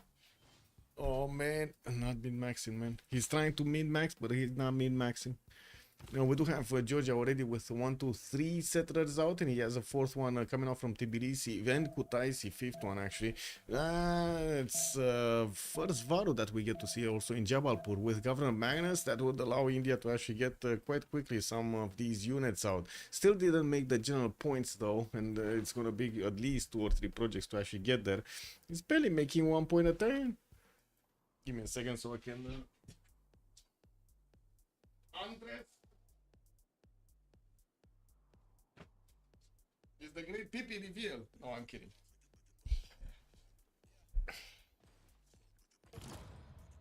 Oh, we are back. Okay, new settlers also from Gandhi, but I do see he's barely on 5 cities at the moment. He does have 3 in the build queues. That's going to put him on 8, while Georgia is sending even settlers in the face of him. Finally, also Greece is starting to get his new settlers out. 2 of them coming out from Argos and Spartak. Knossos did get placed on the southeast, and I do see he's getting quite a bit of extra science with the help of Etemenanki. 82% probability CivJP wins. Shit. How is that before knowledge of the leader selections? What do you mean before knowledge of the leader selection? What are you even feeding Gemini, man? What is this? What are you feeding that AI, bro? Oh, Russia is actually coming out to swing? Oh, look at that. Mamnico is actually coming in with a city center towards the wine tile settle. And I do see he's bringing the general with him. While Gran Colombia is on a campaign to actually take Yerevan to the northwest. He only has a single horse here southeast. I don't see a follow-up though. It looks like Mamnico just wants to actually get an escort for the settler, and that's about it. We did have him actually finishing up Hanging Gardens, really useful. Now he is actually going to get that extra growth in every one of his cities, and still working on getting the faith per turn. 22 science, 46 culture, 62 faith. From what I do see, he still did not build a single theater square anywhere, so yeah, that's kind of unfortunate. He's not making the writer points at the moment. Who did we have? So it's Greece with 3 points and Mauri's 1 point. Well, Mauri doesn't really matter in this equation anyway. We do have Popshu sending another wave of settlers towards the north, and I do see he's still building them. He's now actually starting to allow these Indian missionaries to just go left and right from his city centers. Lots of faith generation is going to be made here with the temples of Jofrus getting finished. New units are coming through. They're pouring one by one, but it looks like Mongolia. Yeah, look at that, man. Anyway, Mongolia is managing to actually get a free attack. And he did get a free pillage. What was that? Gavaron Plaza got pillaged in the city of Mumbai. Okay, new city coming out. When is A-Flag gonna go? Oh, Siraps is coming up in 4. Is he gonna start pre-building right now? I mean, it would have been nice if he actually had gold. He doesn't have gold, guys. He could pillage another mine, though. Like at least this one next to Mumbai. It's gonna give him some gold. He's still working on horses instead of actually trying to get some pre-builds for stirrups, for knights. He got deals from that preserve. Yeah, he did. He did. Look at that. Novgorod. Actually settle right next to it. Got so much out of it. 24, 46, right? Getting a new Lavrov through. And he's gonna be like 2, 4, 6, 7 cities, 8 cities. I do see the next settler. It's not going here yet though. Not to the west of St. Petersburg. Definitely has another city slot here and another one here. Thank you for the follow, Arno. Good evening, sir. Good day, sir, I guess. I'm not that used to actually streaming during the day, so, you know, my mind is just automatingly saying, like, good evening and so on, because I stream so much in the evening. I do like it much more, actually, in the evening, because, like, it's dark outside here. I can see clearly in the screens, while during the day, I need to actually, how to say, evade reflections. It's kind of weird. Anyway, I guess I make muscles in my tummy. I make my tummy muscles. That should be illegal now. Preserved next to a city center. That's kind of weird. But I guess this is one of those neat situations. He placed the city after. So, yeah. It is what it is.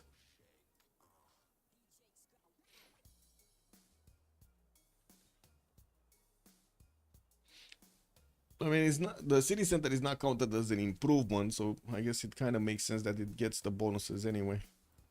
We do have builders coming now from Gran Colombia, and I do see he's gonna bonk Yerevan down silly. He's still 24 science and 40 culture.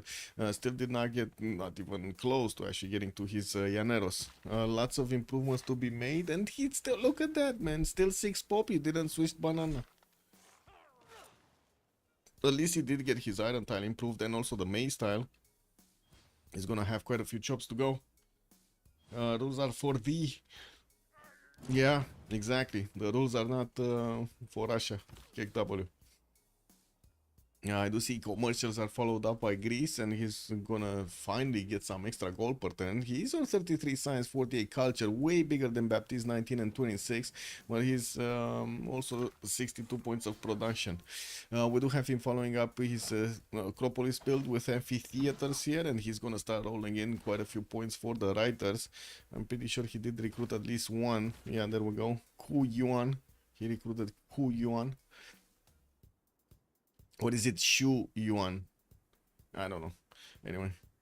You know, Baptiste is trying to get another 2 settlers towards the east, and I do see he did actually get his first Varu out, flexing it a little bit against Georgia, even though Georgia doesn't seem like he's impressed about this.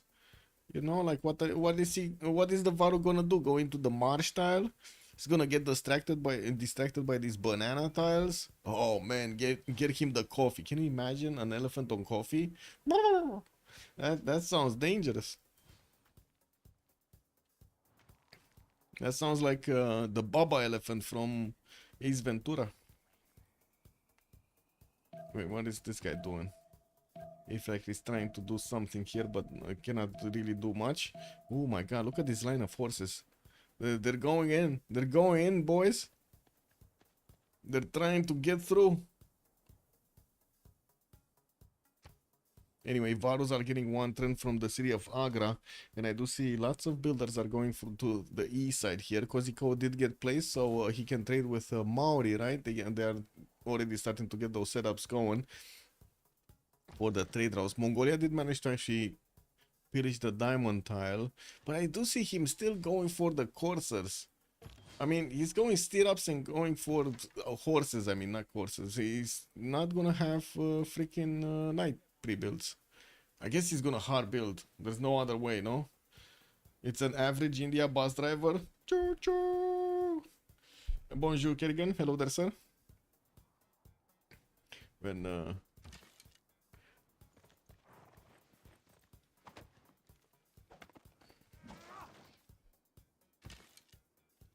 wait, India's Gandhi still did not get a general. And he's not making the general points. Like, he's not making the projects here at all. In the scientist screen, did we have Hypatia picked up? No. And I do see another one of these writers got picked up. No. It was still Kuyuan. It's the only one. It's the only one. It's fine. It's fine. I got excited for nothing. This is what it is. False alarm, guys. False alarm. Blue balls. What's that supposed to imply? It's a good question. Did they see a cow on the road? Oh man, wait a second. I know what's the problem here. I know the bug in India's, the big bug in India. They should not be allowed to go onto cattle tiles, no? Aren't they going around cattle and everything? Like moose? They really like their moose, no? They're like big beautiful beasts. Sacred beasts.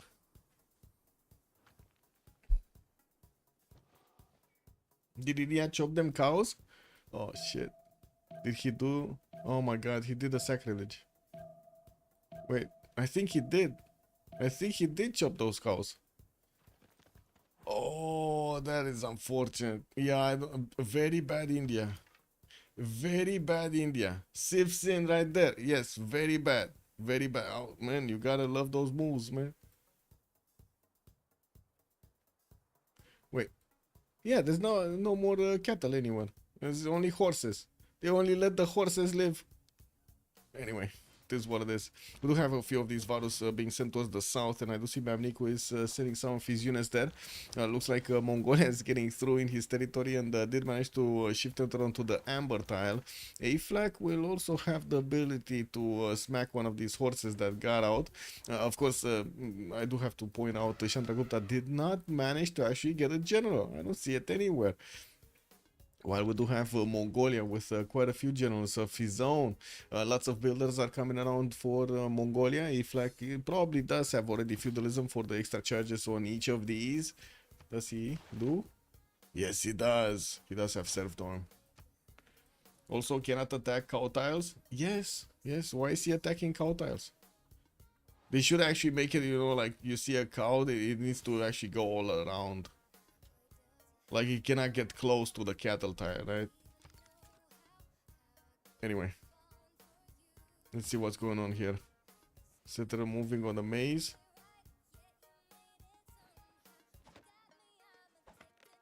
Oh, we got an entertainment complex from Batumi. Is this gonna be a tryout for Colosseum? Because that kind of seems like it's a big sacrifice, especially when his opponent is so close by.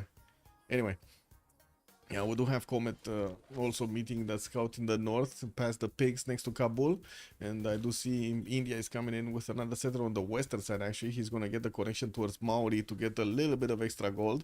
On the western team, on the Golden Age, we actually do have a lot of gold generation coming out from them. Also, I do see production capabilities right now do look much better on the eastern side, on the CivJP.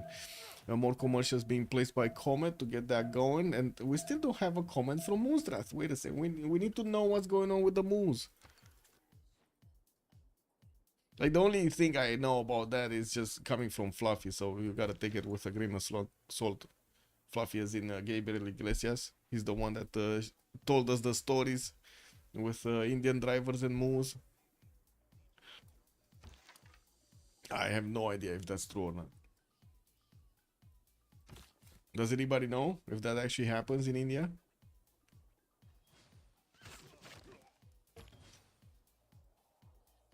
No? Nobody?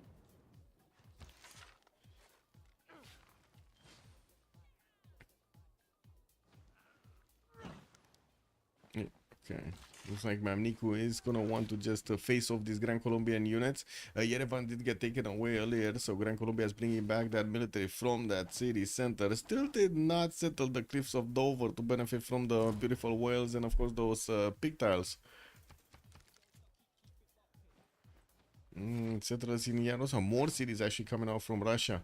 Did settle Voronezh and keeps on going, man. Where is this guy going? He keeps on going after Voronezh. That's quite a exposing strategy. We do have more Indian units showing up in the city of Panas. Finally, some marches to actually start to dwindle the strength of these down. So, wait, cows do block roads? I mean, they block roads in our country also. Like, if you go to the countryside, but I mean, highways, do they block highways? Because I don't think I've seen cows block highways in Romania, but they are blocking some of the little streets. Like you go through the mountains and so on, where people are actually getting their moves out, and they just leave them there, man. They go out pasturing and they come back home. It's amazing. They don't need any supervision. You just they know the way. They know the way out. They know the way back. It's just that easy. Then you see that like 30 or 40 of them just in a line over there on street. Murr, murr. I believe in religion losing all influence from human society for good forever. What? Oh, I see. I mean, they needed something, no? They needed something to tone down the energy of the, and also set up some ground rules which are easy to understand for everybody. It's just the economic rules just didn't do the trick, no? Not highways, but some roads in cities can get blocked. I see. So, I guess he got lucky over there, or he made up the story. One of the two. All kinds of things happen in India, but it's only 1-2 cows and they block a street. Oh my god, man! The moose have the power to stop cars. Magic power.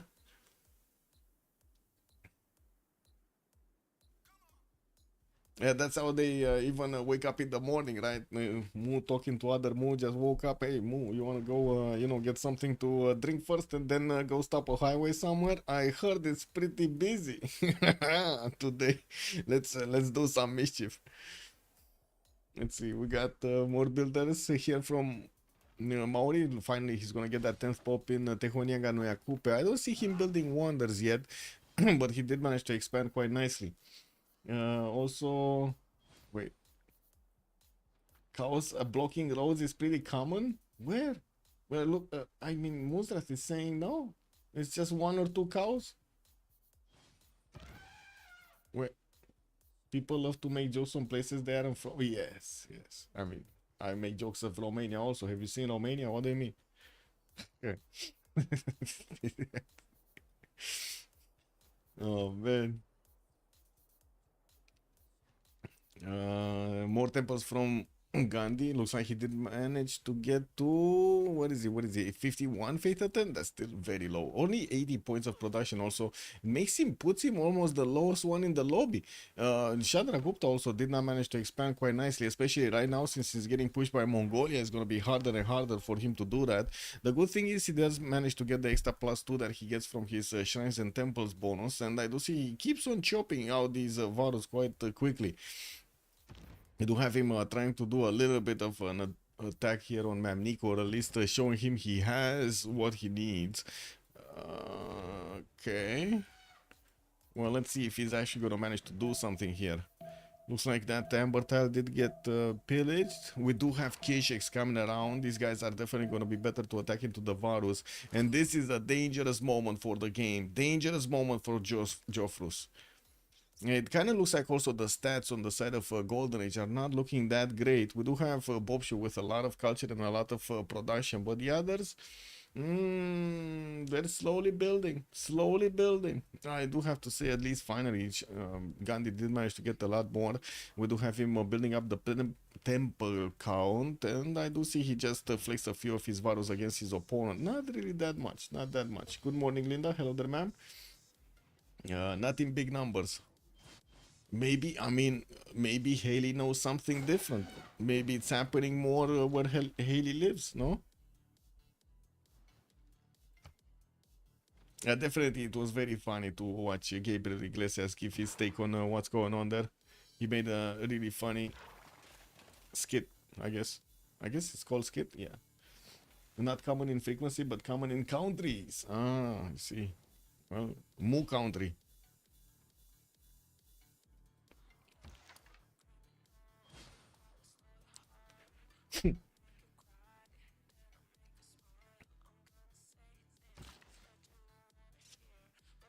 Gandhi is actually so ill. And we thought Gorgo is. Look at the beginning, right? We had the impression we saw Gorgo here getting holy sites, acropolises and shit, and we were like, oh my god, totally real. He's gonna be taken out by India and so on. India never got a unit towards him. So Gorgo was left alone to just keep developing. He's now 50 science, 80 culture, way bigger than India. And that attack vector just flew off. It's just out there. It's like in the X-Files, man. It's out there. Now we got some aqueducts placements here coming up from Georgia to get that nice juicy industrial zone setup going. I do see Mongolia is finally getting his K-Shakes out next to the Indian VAR. Oh my god, that's a lot of damage. That's a lot of damage, boys, from the K-Shakes onto the Varus. I don't think these Varus can withstand that beating from the K-Shakes, man.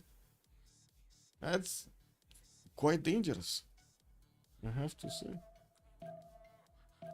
Anyway, we're also coming close to the next era, just 5 more turns, and we're going to need to start talking about their golden ages. Looks like Bobshi is gonna need 1 more point to get his. We do have Tamar managing to get 3 points off.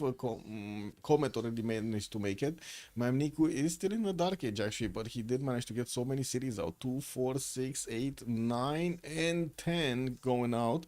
Vorons unfortunately is a bit late on actually getting a new horse out, and I do see that archer is not gonna survive for long. Neither will the horse, actually. These Varus do apply a -5 penalty. But I do have to say, is it just me or Joffrus is trying to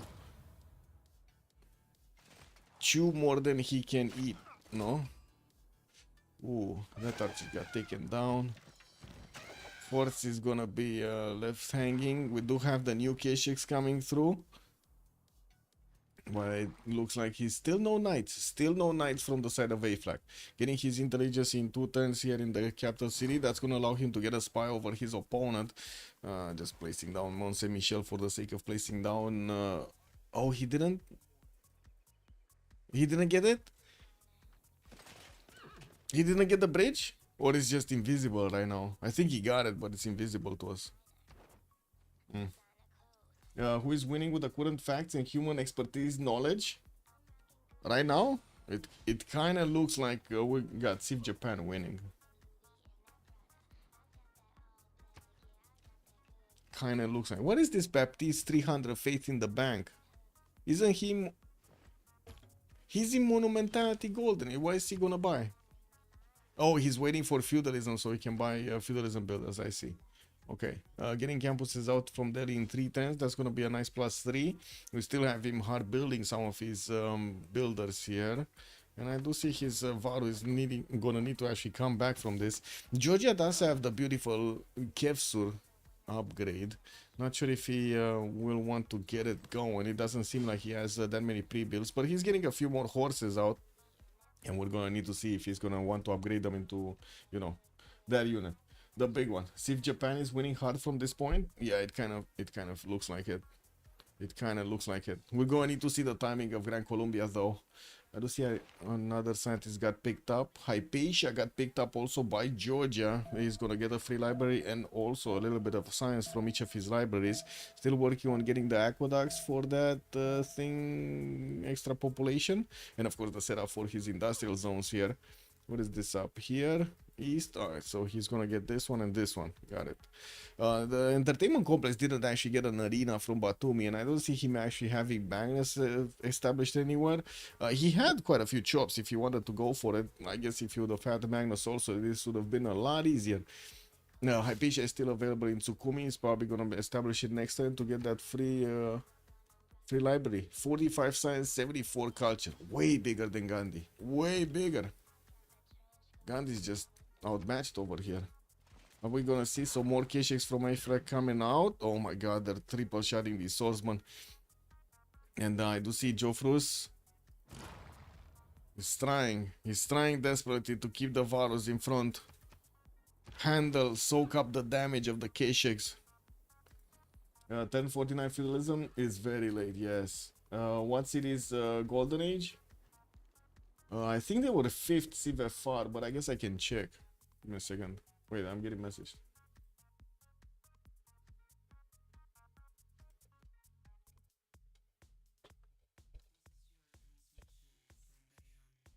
Okay. This down. Oh my god. Whoa. We got a big analysis here from Gemini. The game between CivJP and Golden Age is part of blah blah. Schedule the matches official. Oh, he knows, man. He knows. How does he know?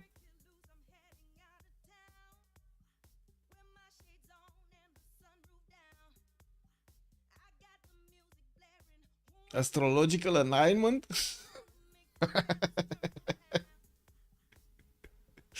Okay. Yeah, final verdict. It seems like he's CivJP. He saw into the stars, guys. He saw into the stars. Anyway, coming back to our question here.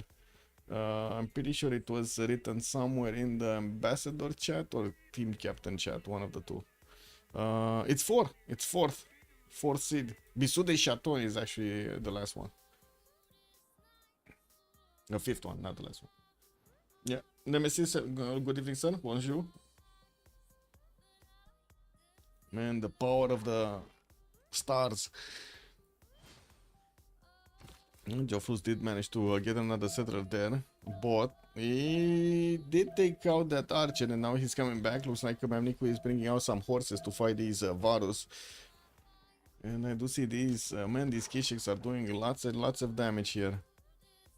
quite a few units from Joffre's putting so much pressure on his economy. He's just on 25 science and 27 culture.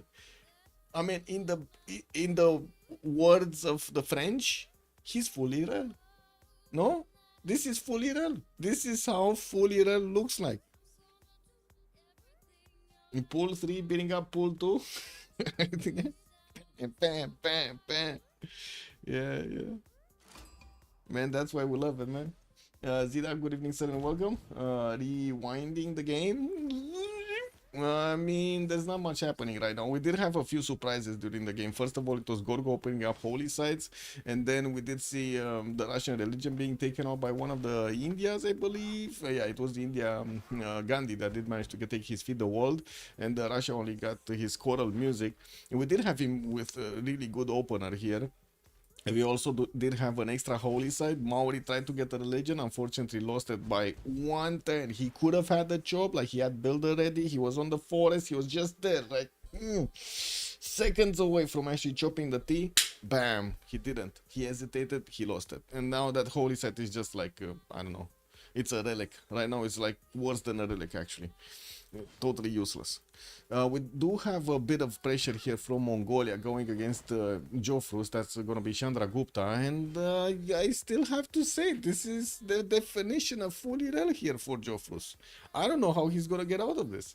Like, there are crossbows coming out, Keshiks coming out, knights are going to also follow up soon, and he's just bringing them in droves. Look at Mongolia go, man. He's just building Keshiks everywhere, getting orders and Keshiks and encampments everywhere. The Temenaki builder actually has most GPT. Wow. Yeah, that's gonna show them, man. Comet over here somehow made it. Like, we don't know how he did it, but he did it. 59 science, 111 culture. He even has more culture than Cooper right now. More science and more culture than Cooper. A bit low on production though. He's just 138, but I'm pretty sure those I would say aqueducts are coming soon, no? Pretty sure that's gonna happen. Yeah, but then also getting built in Sparta for another 2 slots. We do have him getting his Theater Square festival projects out for more of those writers. Russia is 4 points at 10, Maori is 4, we got Grand Colombia 1, and Greece is just getting those projects out to snatch all of them. In the merchant screen, did we have anyone with extra trade routes? No. It's Coleus, the next one, but it looks like it's slowly getting gathered. Mars is currently forming a trine with Saturn. In astrological terms, the specific alignment rewards a long-term... Yes, I think I read that in the CivJP message. Man, CivJP is just smoking. Kind of like in Germany, even with the current model being soon over. Yeah. I mean, it's a very expensive trivia bot, basically. That's what Gemini is. A very expensive trivia bot. An extremely expensive trivia bot.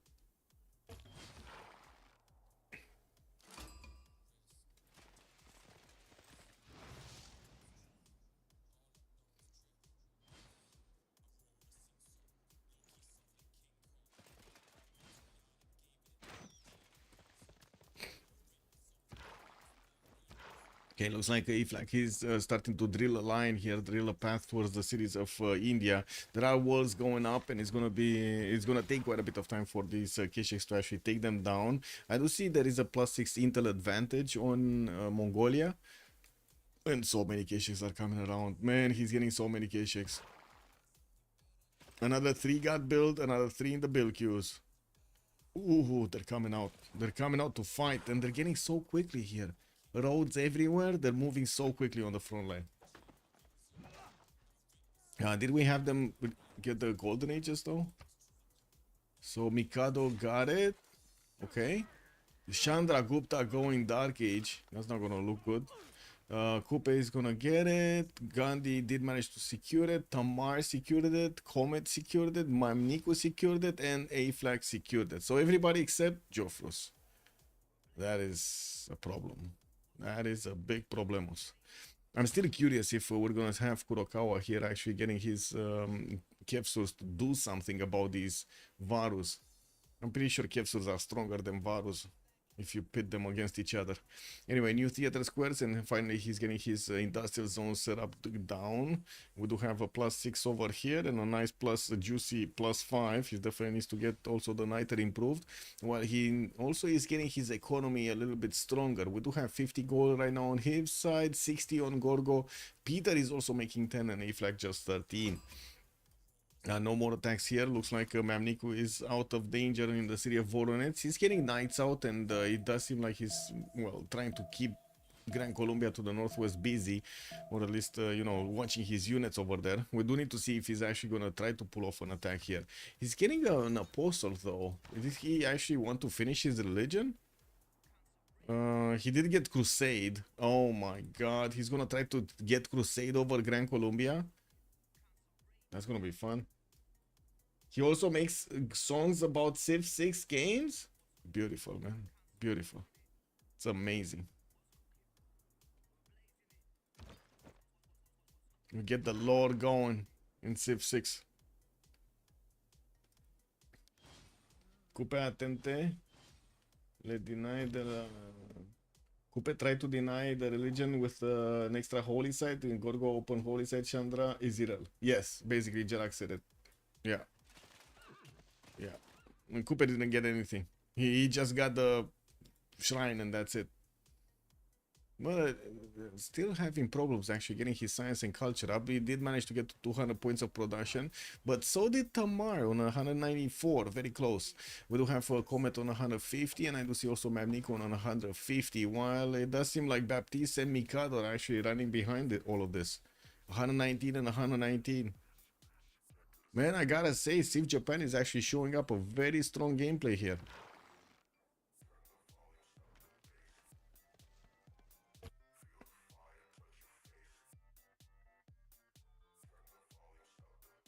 We're gonna have the pause in a minute to actually do the votes, and we'll see afterwards what will happen.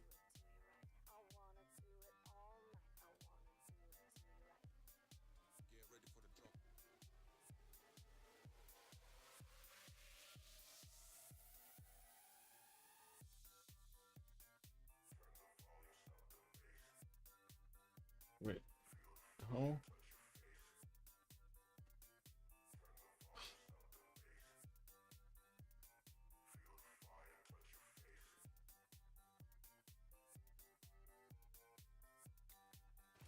Some stats don't make sense. Are they knights coming in? Mongolia just refuses to build knights. He's going all out on the K-Shakes. Well, to be honest, there are so many K-Shakes here, they should be overwhelming their opponent. The big problem is how the land looks like. Jofrus does have pretty defensible land. That encampment, though, is not going to stay long. We do have the K-Shakes tearing it down every turn here.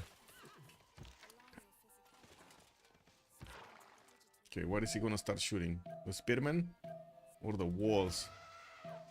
It looks like he's just getting the upgrades. Okay.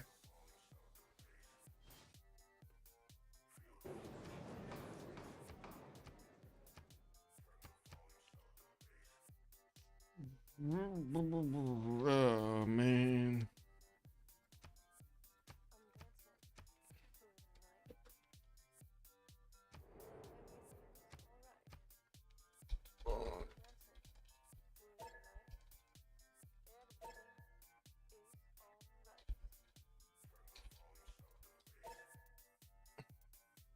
Okay, be right back.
Hey, we do have Payman upgrades here on India by the looks of it. What happened in the Congress? Coupe got the -4, unfortunate. Citrus also granting more amenities, and Peter did gain the 2 Diplo points. Going to need to see if he's gonna get those Diplo wonders also. We do have more K-Shakes also coming out from Mongolia. Jofrus is the only one that went into a Dark Age. Mikado, Pembrasian Voice Golden Age, 63 Science, 70 Culture on Gran Columbia, which is actually starting to get his Corsair upgrades, just as the same as Mamniku is. And I do have to say, gold is running out. Gold is running out on Golden Age. Not that on the other side there's much more gold, but it is much more. It is a little bit more. No science lobby. No science. No, no. What is science? No, we don't like books. Oh, shit. Now this is a problem. Now this is a problem, guys. We got Mikado going out swinging. He's not gonna take no for an answer. He's getting 2, 4, 6, 8, 10, 11 of these courses upgraded to flex against Georgia. Well, good thing at least Georgia does have the walls. His Kevsur is gonna be long gone. And we do see he's in a Pembrasian Voice Golden Age this time around, so he doesn't have the ability to move and chop with his builders.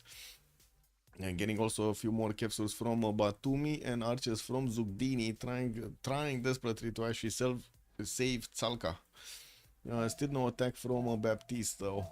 Bobshu, 80 science, 126 culture, Pembrasian Voice Golden Age, and I do see he's getting his foreign ministry, while he's also building up the Chichen Itza and Wanganui. Also did manage to get the beautiful campuses here with nice juicy +5 bonuses. I do see he does also have some Indian safety settlers coming through. Wait, he's actually, well, I guess, yeah, this is gonna happen. Joe Fruits is gonna try to get some safety settles on the back line here, trying to survive as long as possible. Anyway, yeah, Baptiste also 55 science and 62 culture in a Pembrasian Voice Golden Age with such a low culture count. That's amazing. We do have him getting his industrial zone set up. More of these campuses are getting built, and I do see he has very few units to actually flex against Georgia. You see these capsules, very strong ones, especially against units that are sitting on hills. But yeah, he has a problem with Gran Columbia from the east side. Now that's a big problem coming from the east. And unfortunately, he put the builder inside instead of actually putting it on the 1-3 forest to chop it so he can get a Kevsur out and put it on that same tile. That just is going to slow him down quite a bit here to actually get some chops going. And he does have a road. I guess there is a road pathway at least until the horse here, getting him past the forest so he can actually reinforce Salka a little bit faster. Yeah, we do have Tamar, Pembrasian Voice Golden Age, 70 science and 140 culture, 236 points of production, way bigger than Mikado, and of course I do see also 165th a turn, getting his GMC up in 4 turns. Unfortunately cannot actually chop it to increase it quickly. And what the fuck is this? Why did he ever improve a freaking tile like this, man? And we got the first DC. That's unfortunate. Wait, where is the pause? Okay, there we go. You're watching Georgia's stream. His stream has like 3 minutes delay. Well, yeah. That's a good defensive measure, no? Oh, we did have Oracle actually built up on Mikado's side. Gorgo also 70 science, 150 culture, 180 points of production, just 6 cities. And Mikado dropped. I think we're gonna have a relobby here. Yeah, I think we're gonna have a relobby. That's how it looks like to me. And another one dropped. It's looking like a chain crash, guys.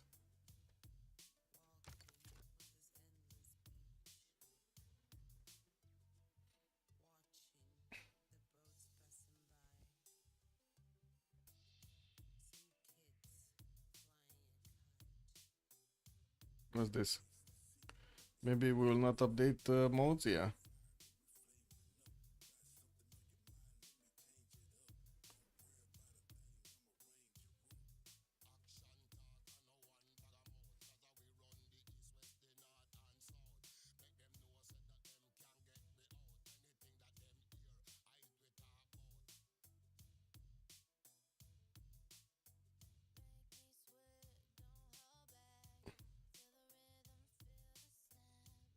Where is the channel? Are they talking in the channel? No, they're not. They're not talking anywhere. I have no idea what's going on. Wait. No! What do you mean in 2 hours after the current CWC game and there will be no CWC game? What? The round table. That's weird. I mean, there are 2 games starting, right? 1800 and 1700.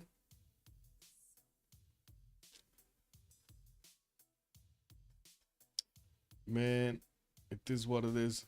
That's unfortunate. That's some unfortunate update time there. Karum, good evening, sir. How is Chandra so small? And we have been thinking about this ourselves. He just didn't want to get big. He just refused to get big. Yeah, I guess we're gonna have a relobby.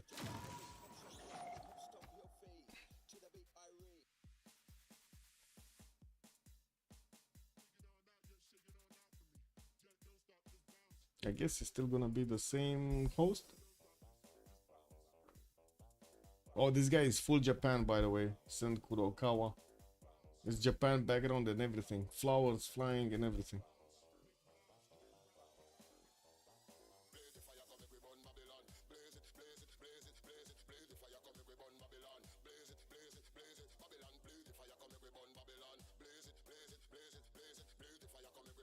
Okay, there we go. Lobby up.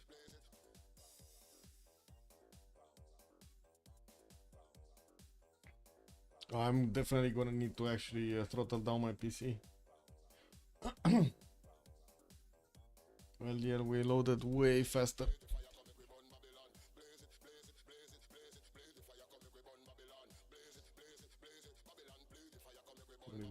Here, go details, zip, and wait. Okay.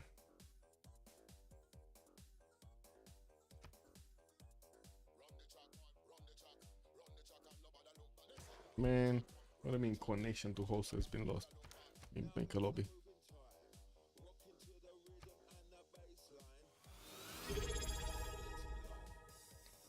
Ah, now it's the prime. Thank you so much, Muzras. Now it works, huh?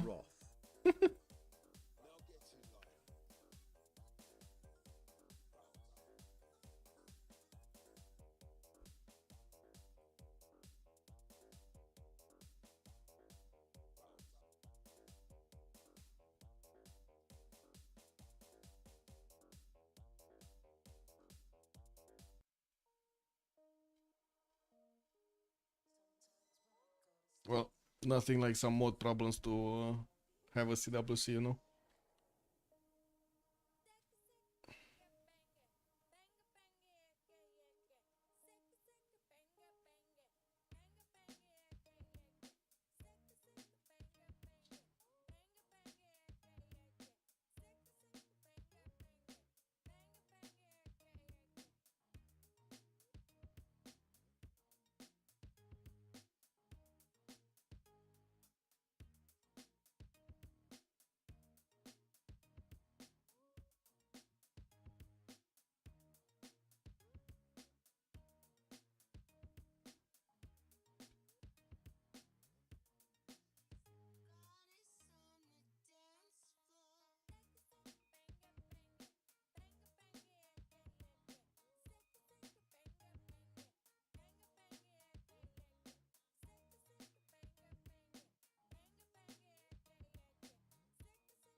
Need to rejoin again.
I don't know if Baptiste is in or not.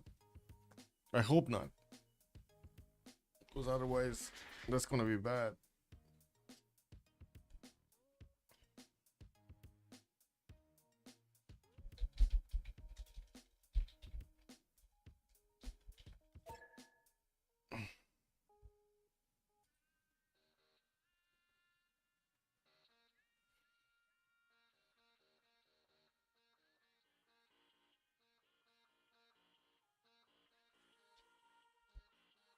Okay, we got our answer. At least we know he's not.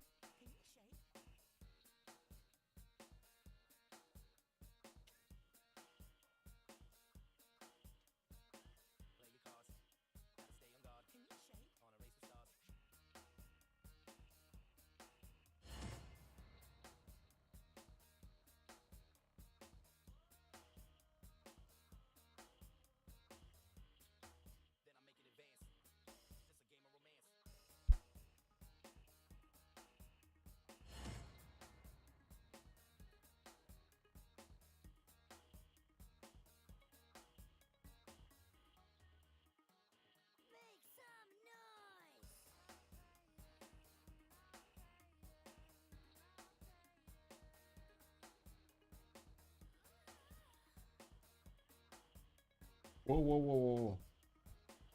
Need to get the set affinity button.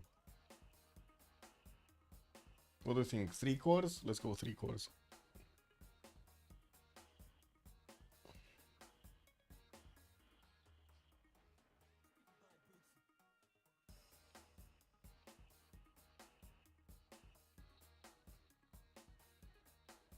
Is it starting? Is it moving?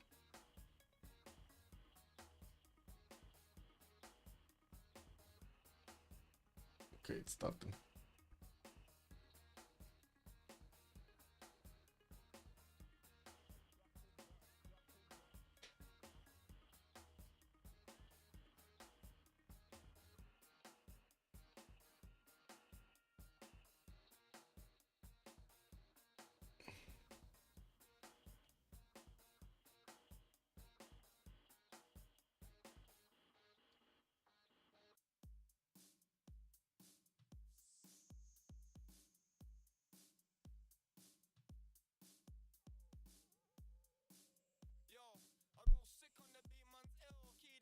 Okay, at least we didn't double load now. We got 9 in already. Oh, I actually nailed it on the 3 cores.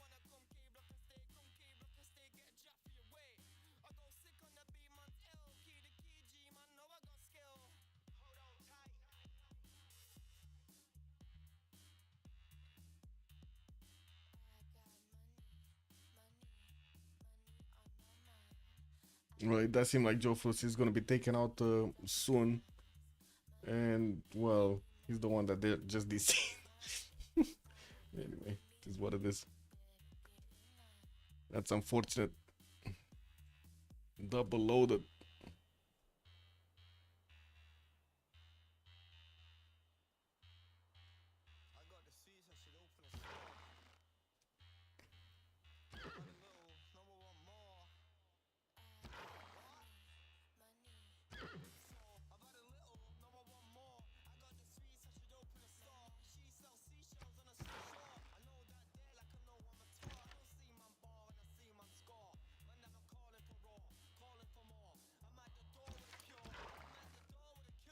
Yeah, looks like this encampment is gonna lose its wall defense.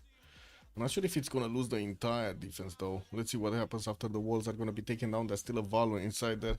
Only 3 horses can actually slap it. But there are 5 caches, no, 4 caches that could actually attack into it, no? Or 5. 5. This one could attack into it also.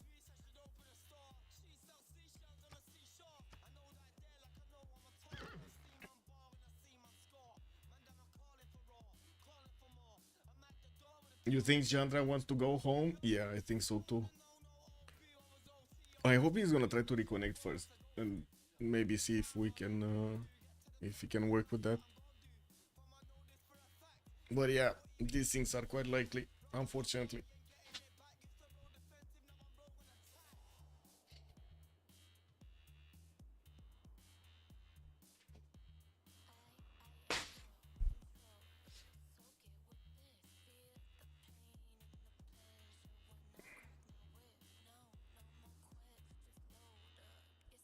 Okay, what is he doing? Is he rejoining? Is he not rejoining? What is he doing? Jofros. He's not saying anything. Maybe it takes a while to actually load back up. Maybe he's restarting Steam and everything. Yeah, he's coming back. He was trying to join.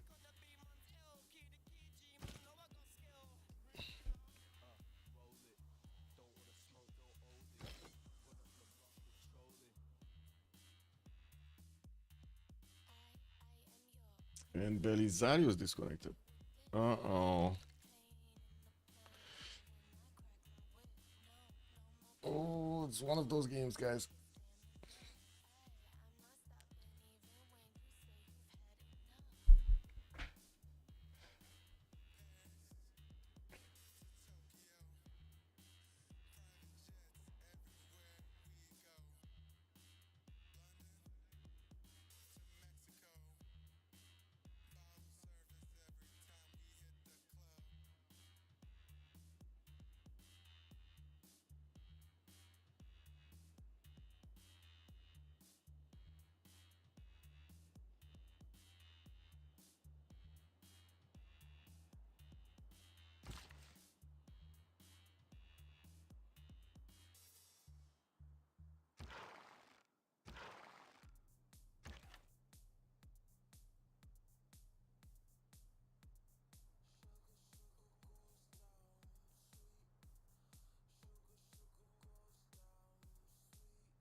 Kublai plus 12 on India in 5 turns. Wait, you saw him getting printing? Oh yeah, he's getting printing in 5, yeah. He was he didn't activate. Oh, he did. He did. Sorry. I saw the spy was lit up and I thought it's not activated, but he does have the plus intel from that one. So yeah. Chandra is very late to getting printing. He's barely getting apprenticeship in 2 turns, and it's not like he's actually gonna have mines that are gonna help him out here. He has like 1, 2 mines. Oh my god, he's discovering apprenticeship for like 2 freaking mines. That's it. 2 mines. Well, Russia is also expanding everywhere. Doesn't seem like he's that troubled by Gran Colombia's presence on the northwest. He does have units deployed there, and he's also getting his GMC up in 3 turns. This will be a bit of a struggle here in the city of Tsalka. I don't know what they're saying there. Okay.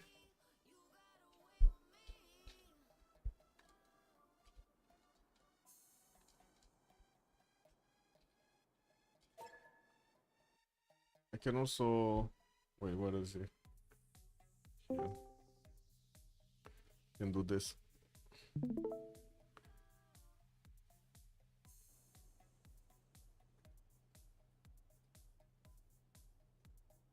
You restarted? Oh, Belisarius, I did give you a... Or say, give you the stream if you do need to actually stream something right now.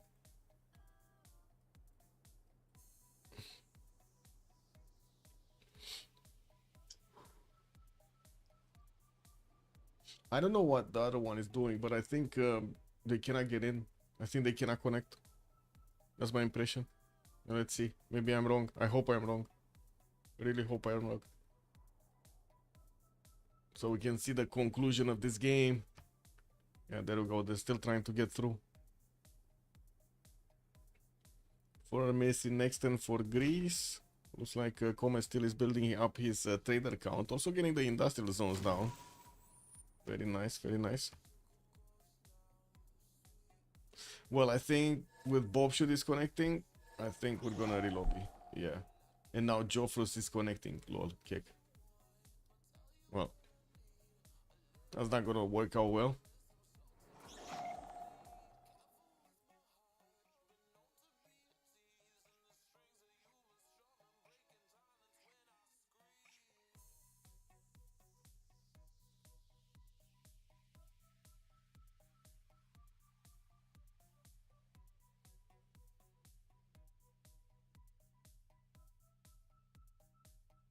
Okay, so both Jofrus and Belisarius did get through, but then Bobshu disconnected and needs to get back.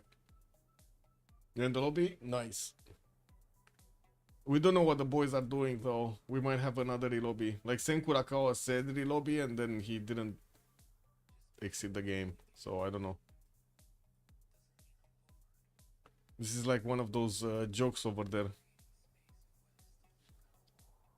Two guys standing in front of a door. First guy goes through, gets punched in the face.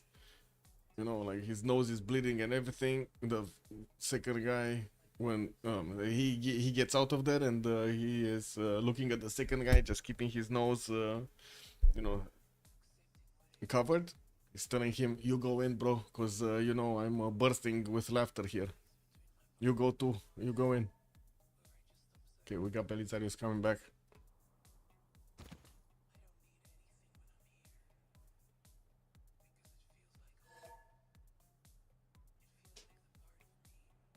Now we need Bob Shoe.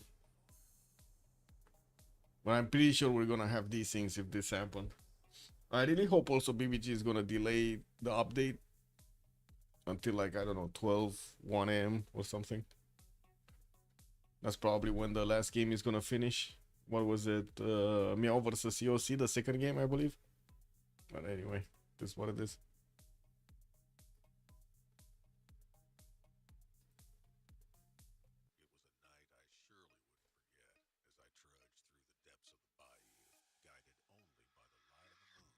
Okay, he's connecting.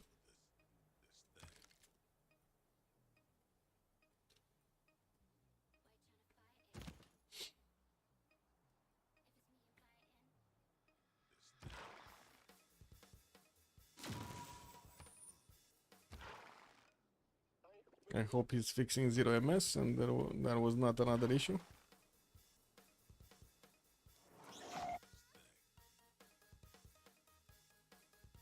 Hello, Benjamin Godman. Hello there, sir. East versus West kind of spawn. Yes and no, I believe. Like, we still have Chandra Gupta over here. And also Gran Colombia is in between his opponents. So, I would say yes and no, because there's one intruder here. Mikado is the intruder. He's in between Russia and Tamar. And A-Flag, actually. And Mongolia. He's in between 3 opponents.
Well, he is in. Hopefully we're gonna have the ready up soon, the plus.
Okay, we got one team plus, and let's see Golden Age. Let's do the team plus. Let's do the team plus. To the bump, to the bump. Okay, there we go. Team plus. Let's go. 3, 2, 1. Go, go, go. So again, we're gonna have the movement over here from Mikado's units to actually get to take out the Caguana and also get closer to Tsalka. We're gonna need to see if he's also gonna manage to bonk this one. This one I think got shot once, and then he did manage to actually get back in Tsalka. And oh my god, he did move the builder again. He needed to, but unfortunate, man, unfortunate. It would have been so much better on the 1-3 tile. Mamniku also getting a few more courses towards his opponent. Looks like he started pushing through Gran Colombia. Oh man, they saw the units, they saw the massive army that Gran Colombia is moving on the western side, and Mamniku is trying to actually get an advantage out of this. Also getting that GMC up in 210s is going to allow him to actually use his 150 faith attempt to buy units on the front line wherever he wants them. And I do see he still has a few of these horses that need upgrading. Not a lot of gold in the bank though. And we're going to need to see how much gold they're going to need to give Tamar so he can get out of this, right? They really need to allow him to get out of this. There are a few heavy chariots also coming around from Georgia. I do see he does have good strength on the garrison right now, at least 40, because he did upgrade his Kevsurs. Not gonna totally stop these courses from actually taking over the city if they get close to. And we do need to see him actually getting those Kevsurs out, moving them quickly. Wow, and Mamniku actually did get the Upsunor Hollow settled. That's a long way away from home, right to the south of Jofrus here. Yeah, we did have also the encampment almost being taken down here. Looks like also only 2 shots are needed. He did manage to get the Kesheks to actually do the massive damage, and it does seem like Jofrus is starting to get some of these pikemen now. These are gonna help him actually push back the Kesheks, but there are so many of them coming through. He might actually not manage to kill enough of them to stop the reinforcements from overwhelming him.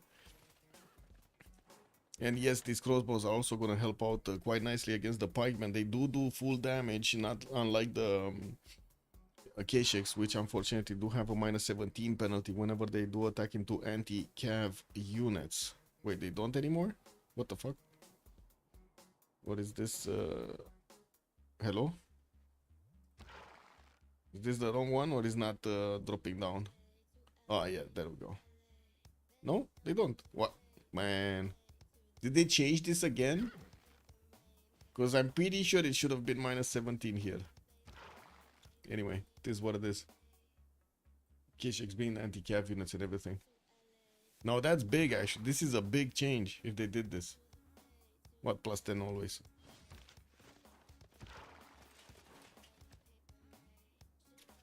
Yeah. Oh, never mind. It showed up in the pikeman. I was watching. Never mind. You see, that's why I need coffee, man. Bazuzu Dekanid, good evening, sir. That's why I need coffee. Cannot drink coffee for some time, unfortunately. Another 3 months. Yes.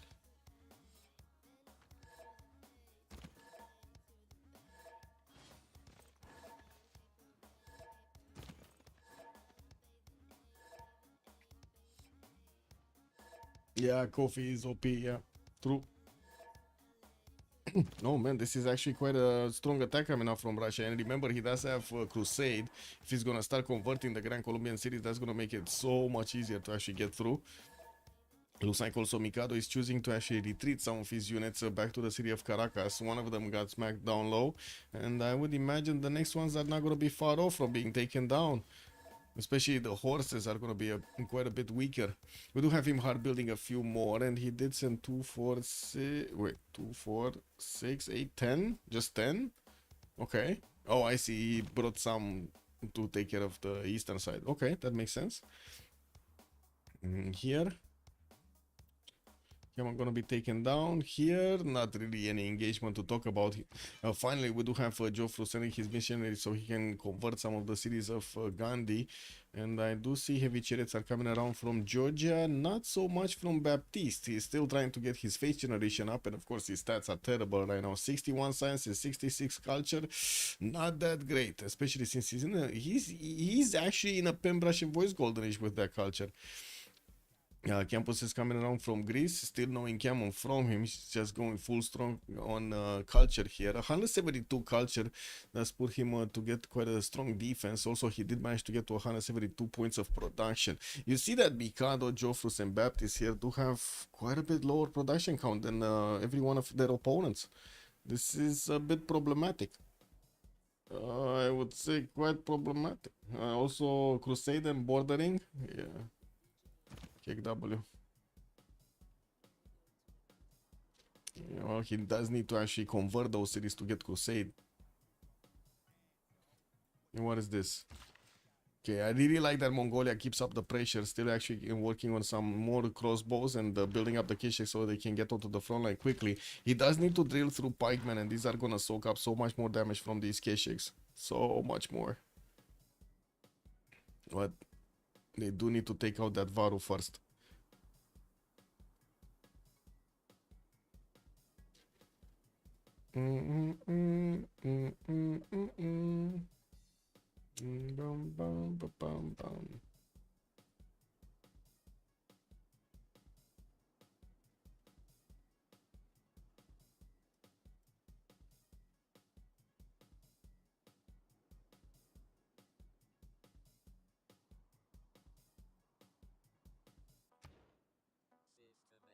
Okay, we have a mess.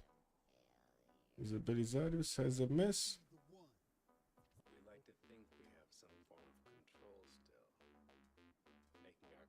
Well, hopefully we're actually gonna load into the next turn. Hopefully.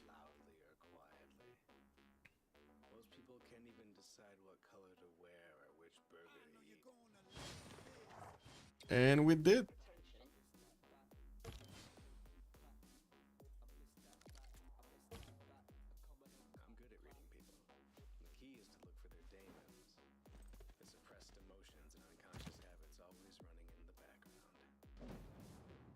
Well, Mikado is going to need to start getting the attack going against the Georgian units. The Kevsur is coming out from Batumi, but it's quite, as you can see, slow to actually get going.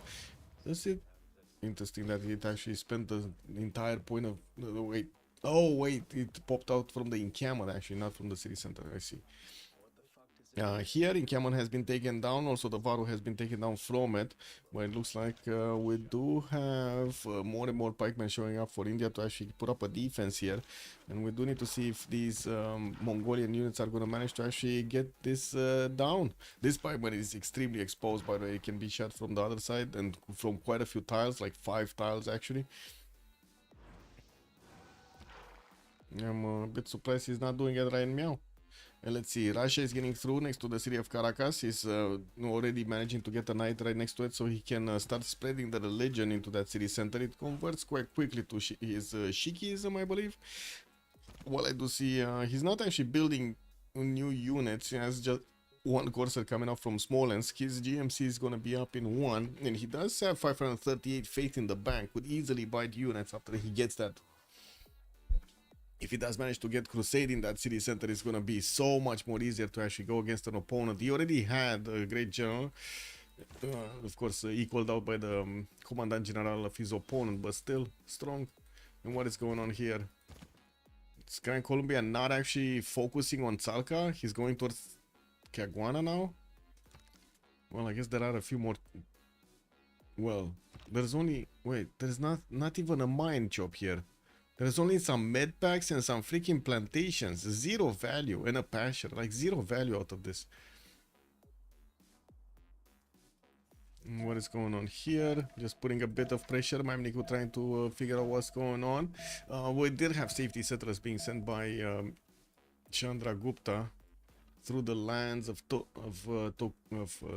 Maori here, and I do see the Chichen Itza is still getting built. Mausoleum of Halikarnas is also getting built in Maori's territory, while we do have him building up his industrial zone count to get a little bit more production. He is on 223, keeping up nicely with Tamar. We're going to need to see if Tamar is actually going to be slowed down significantly by this attack of Gran Colombia. It kind of feels like it came a bit too early, and Mikado unfortunately is going to need to pull out some magic hat out of his hand here, because it doesn't seem like he's gonna manage to stay alive for long.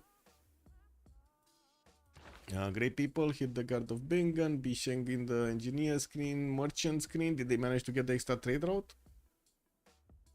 No, it still did not appear. Oh, magical trade route is gone. Oh well, Mauri's probably gonna get Zane. He does seem like he does have 12 points, and the other one just has 1. And looks like we did have D-Sync here. Bob should D-Sync. I guess we can pause and wait for him a little bit. Shouldn't be a problem.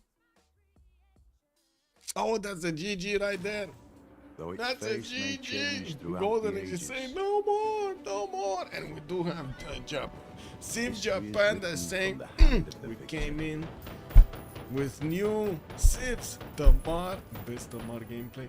Gorgo, holy side freaking Gorgo, overwhelming to Indias. Who knew that would happen? That's amazing. Very nice, very nice. I like the first game. Really like the first game. Let's see what they're gonna pull off in the second series. Nuki also, hello there, sir. Yeah, GG, well played. It's like freaking holy site opener Gorgo. Man, who would have thought about that, bro? Anyway, do we have a post-game chat or something? Let's see. I need to move on the debrief.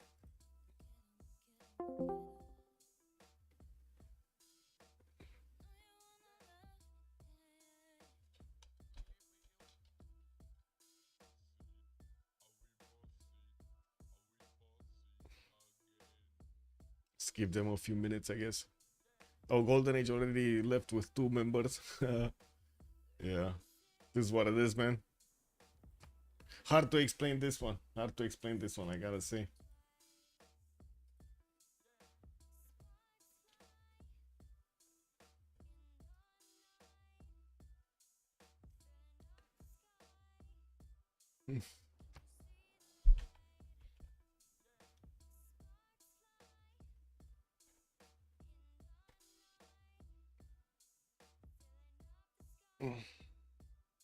Well, I'm gonna get going to get something to eat and drink and get some R&R.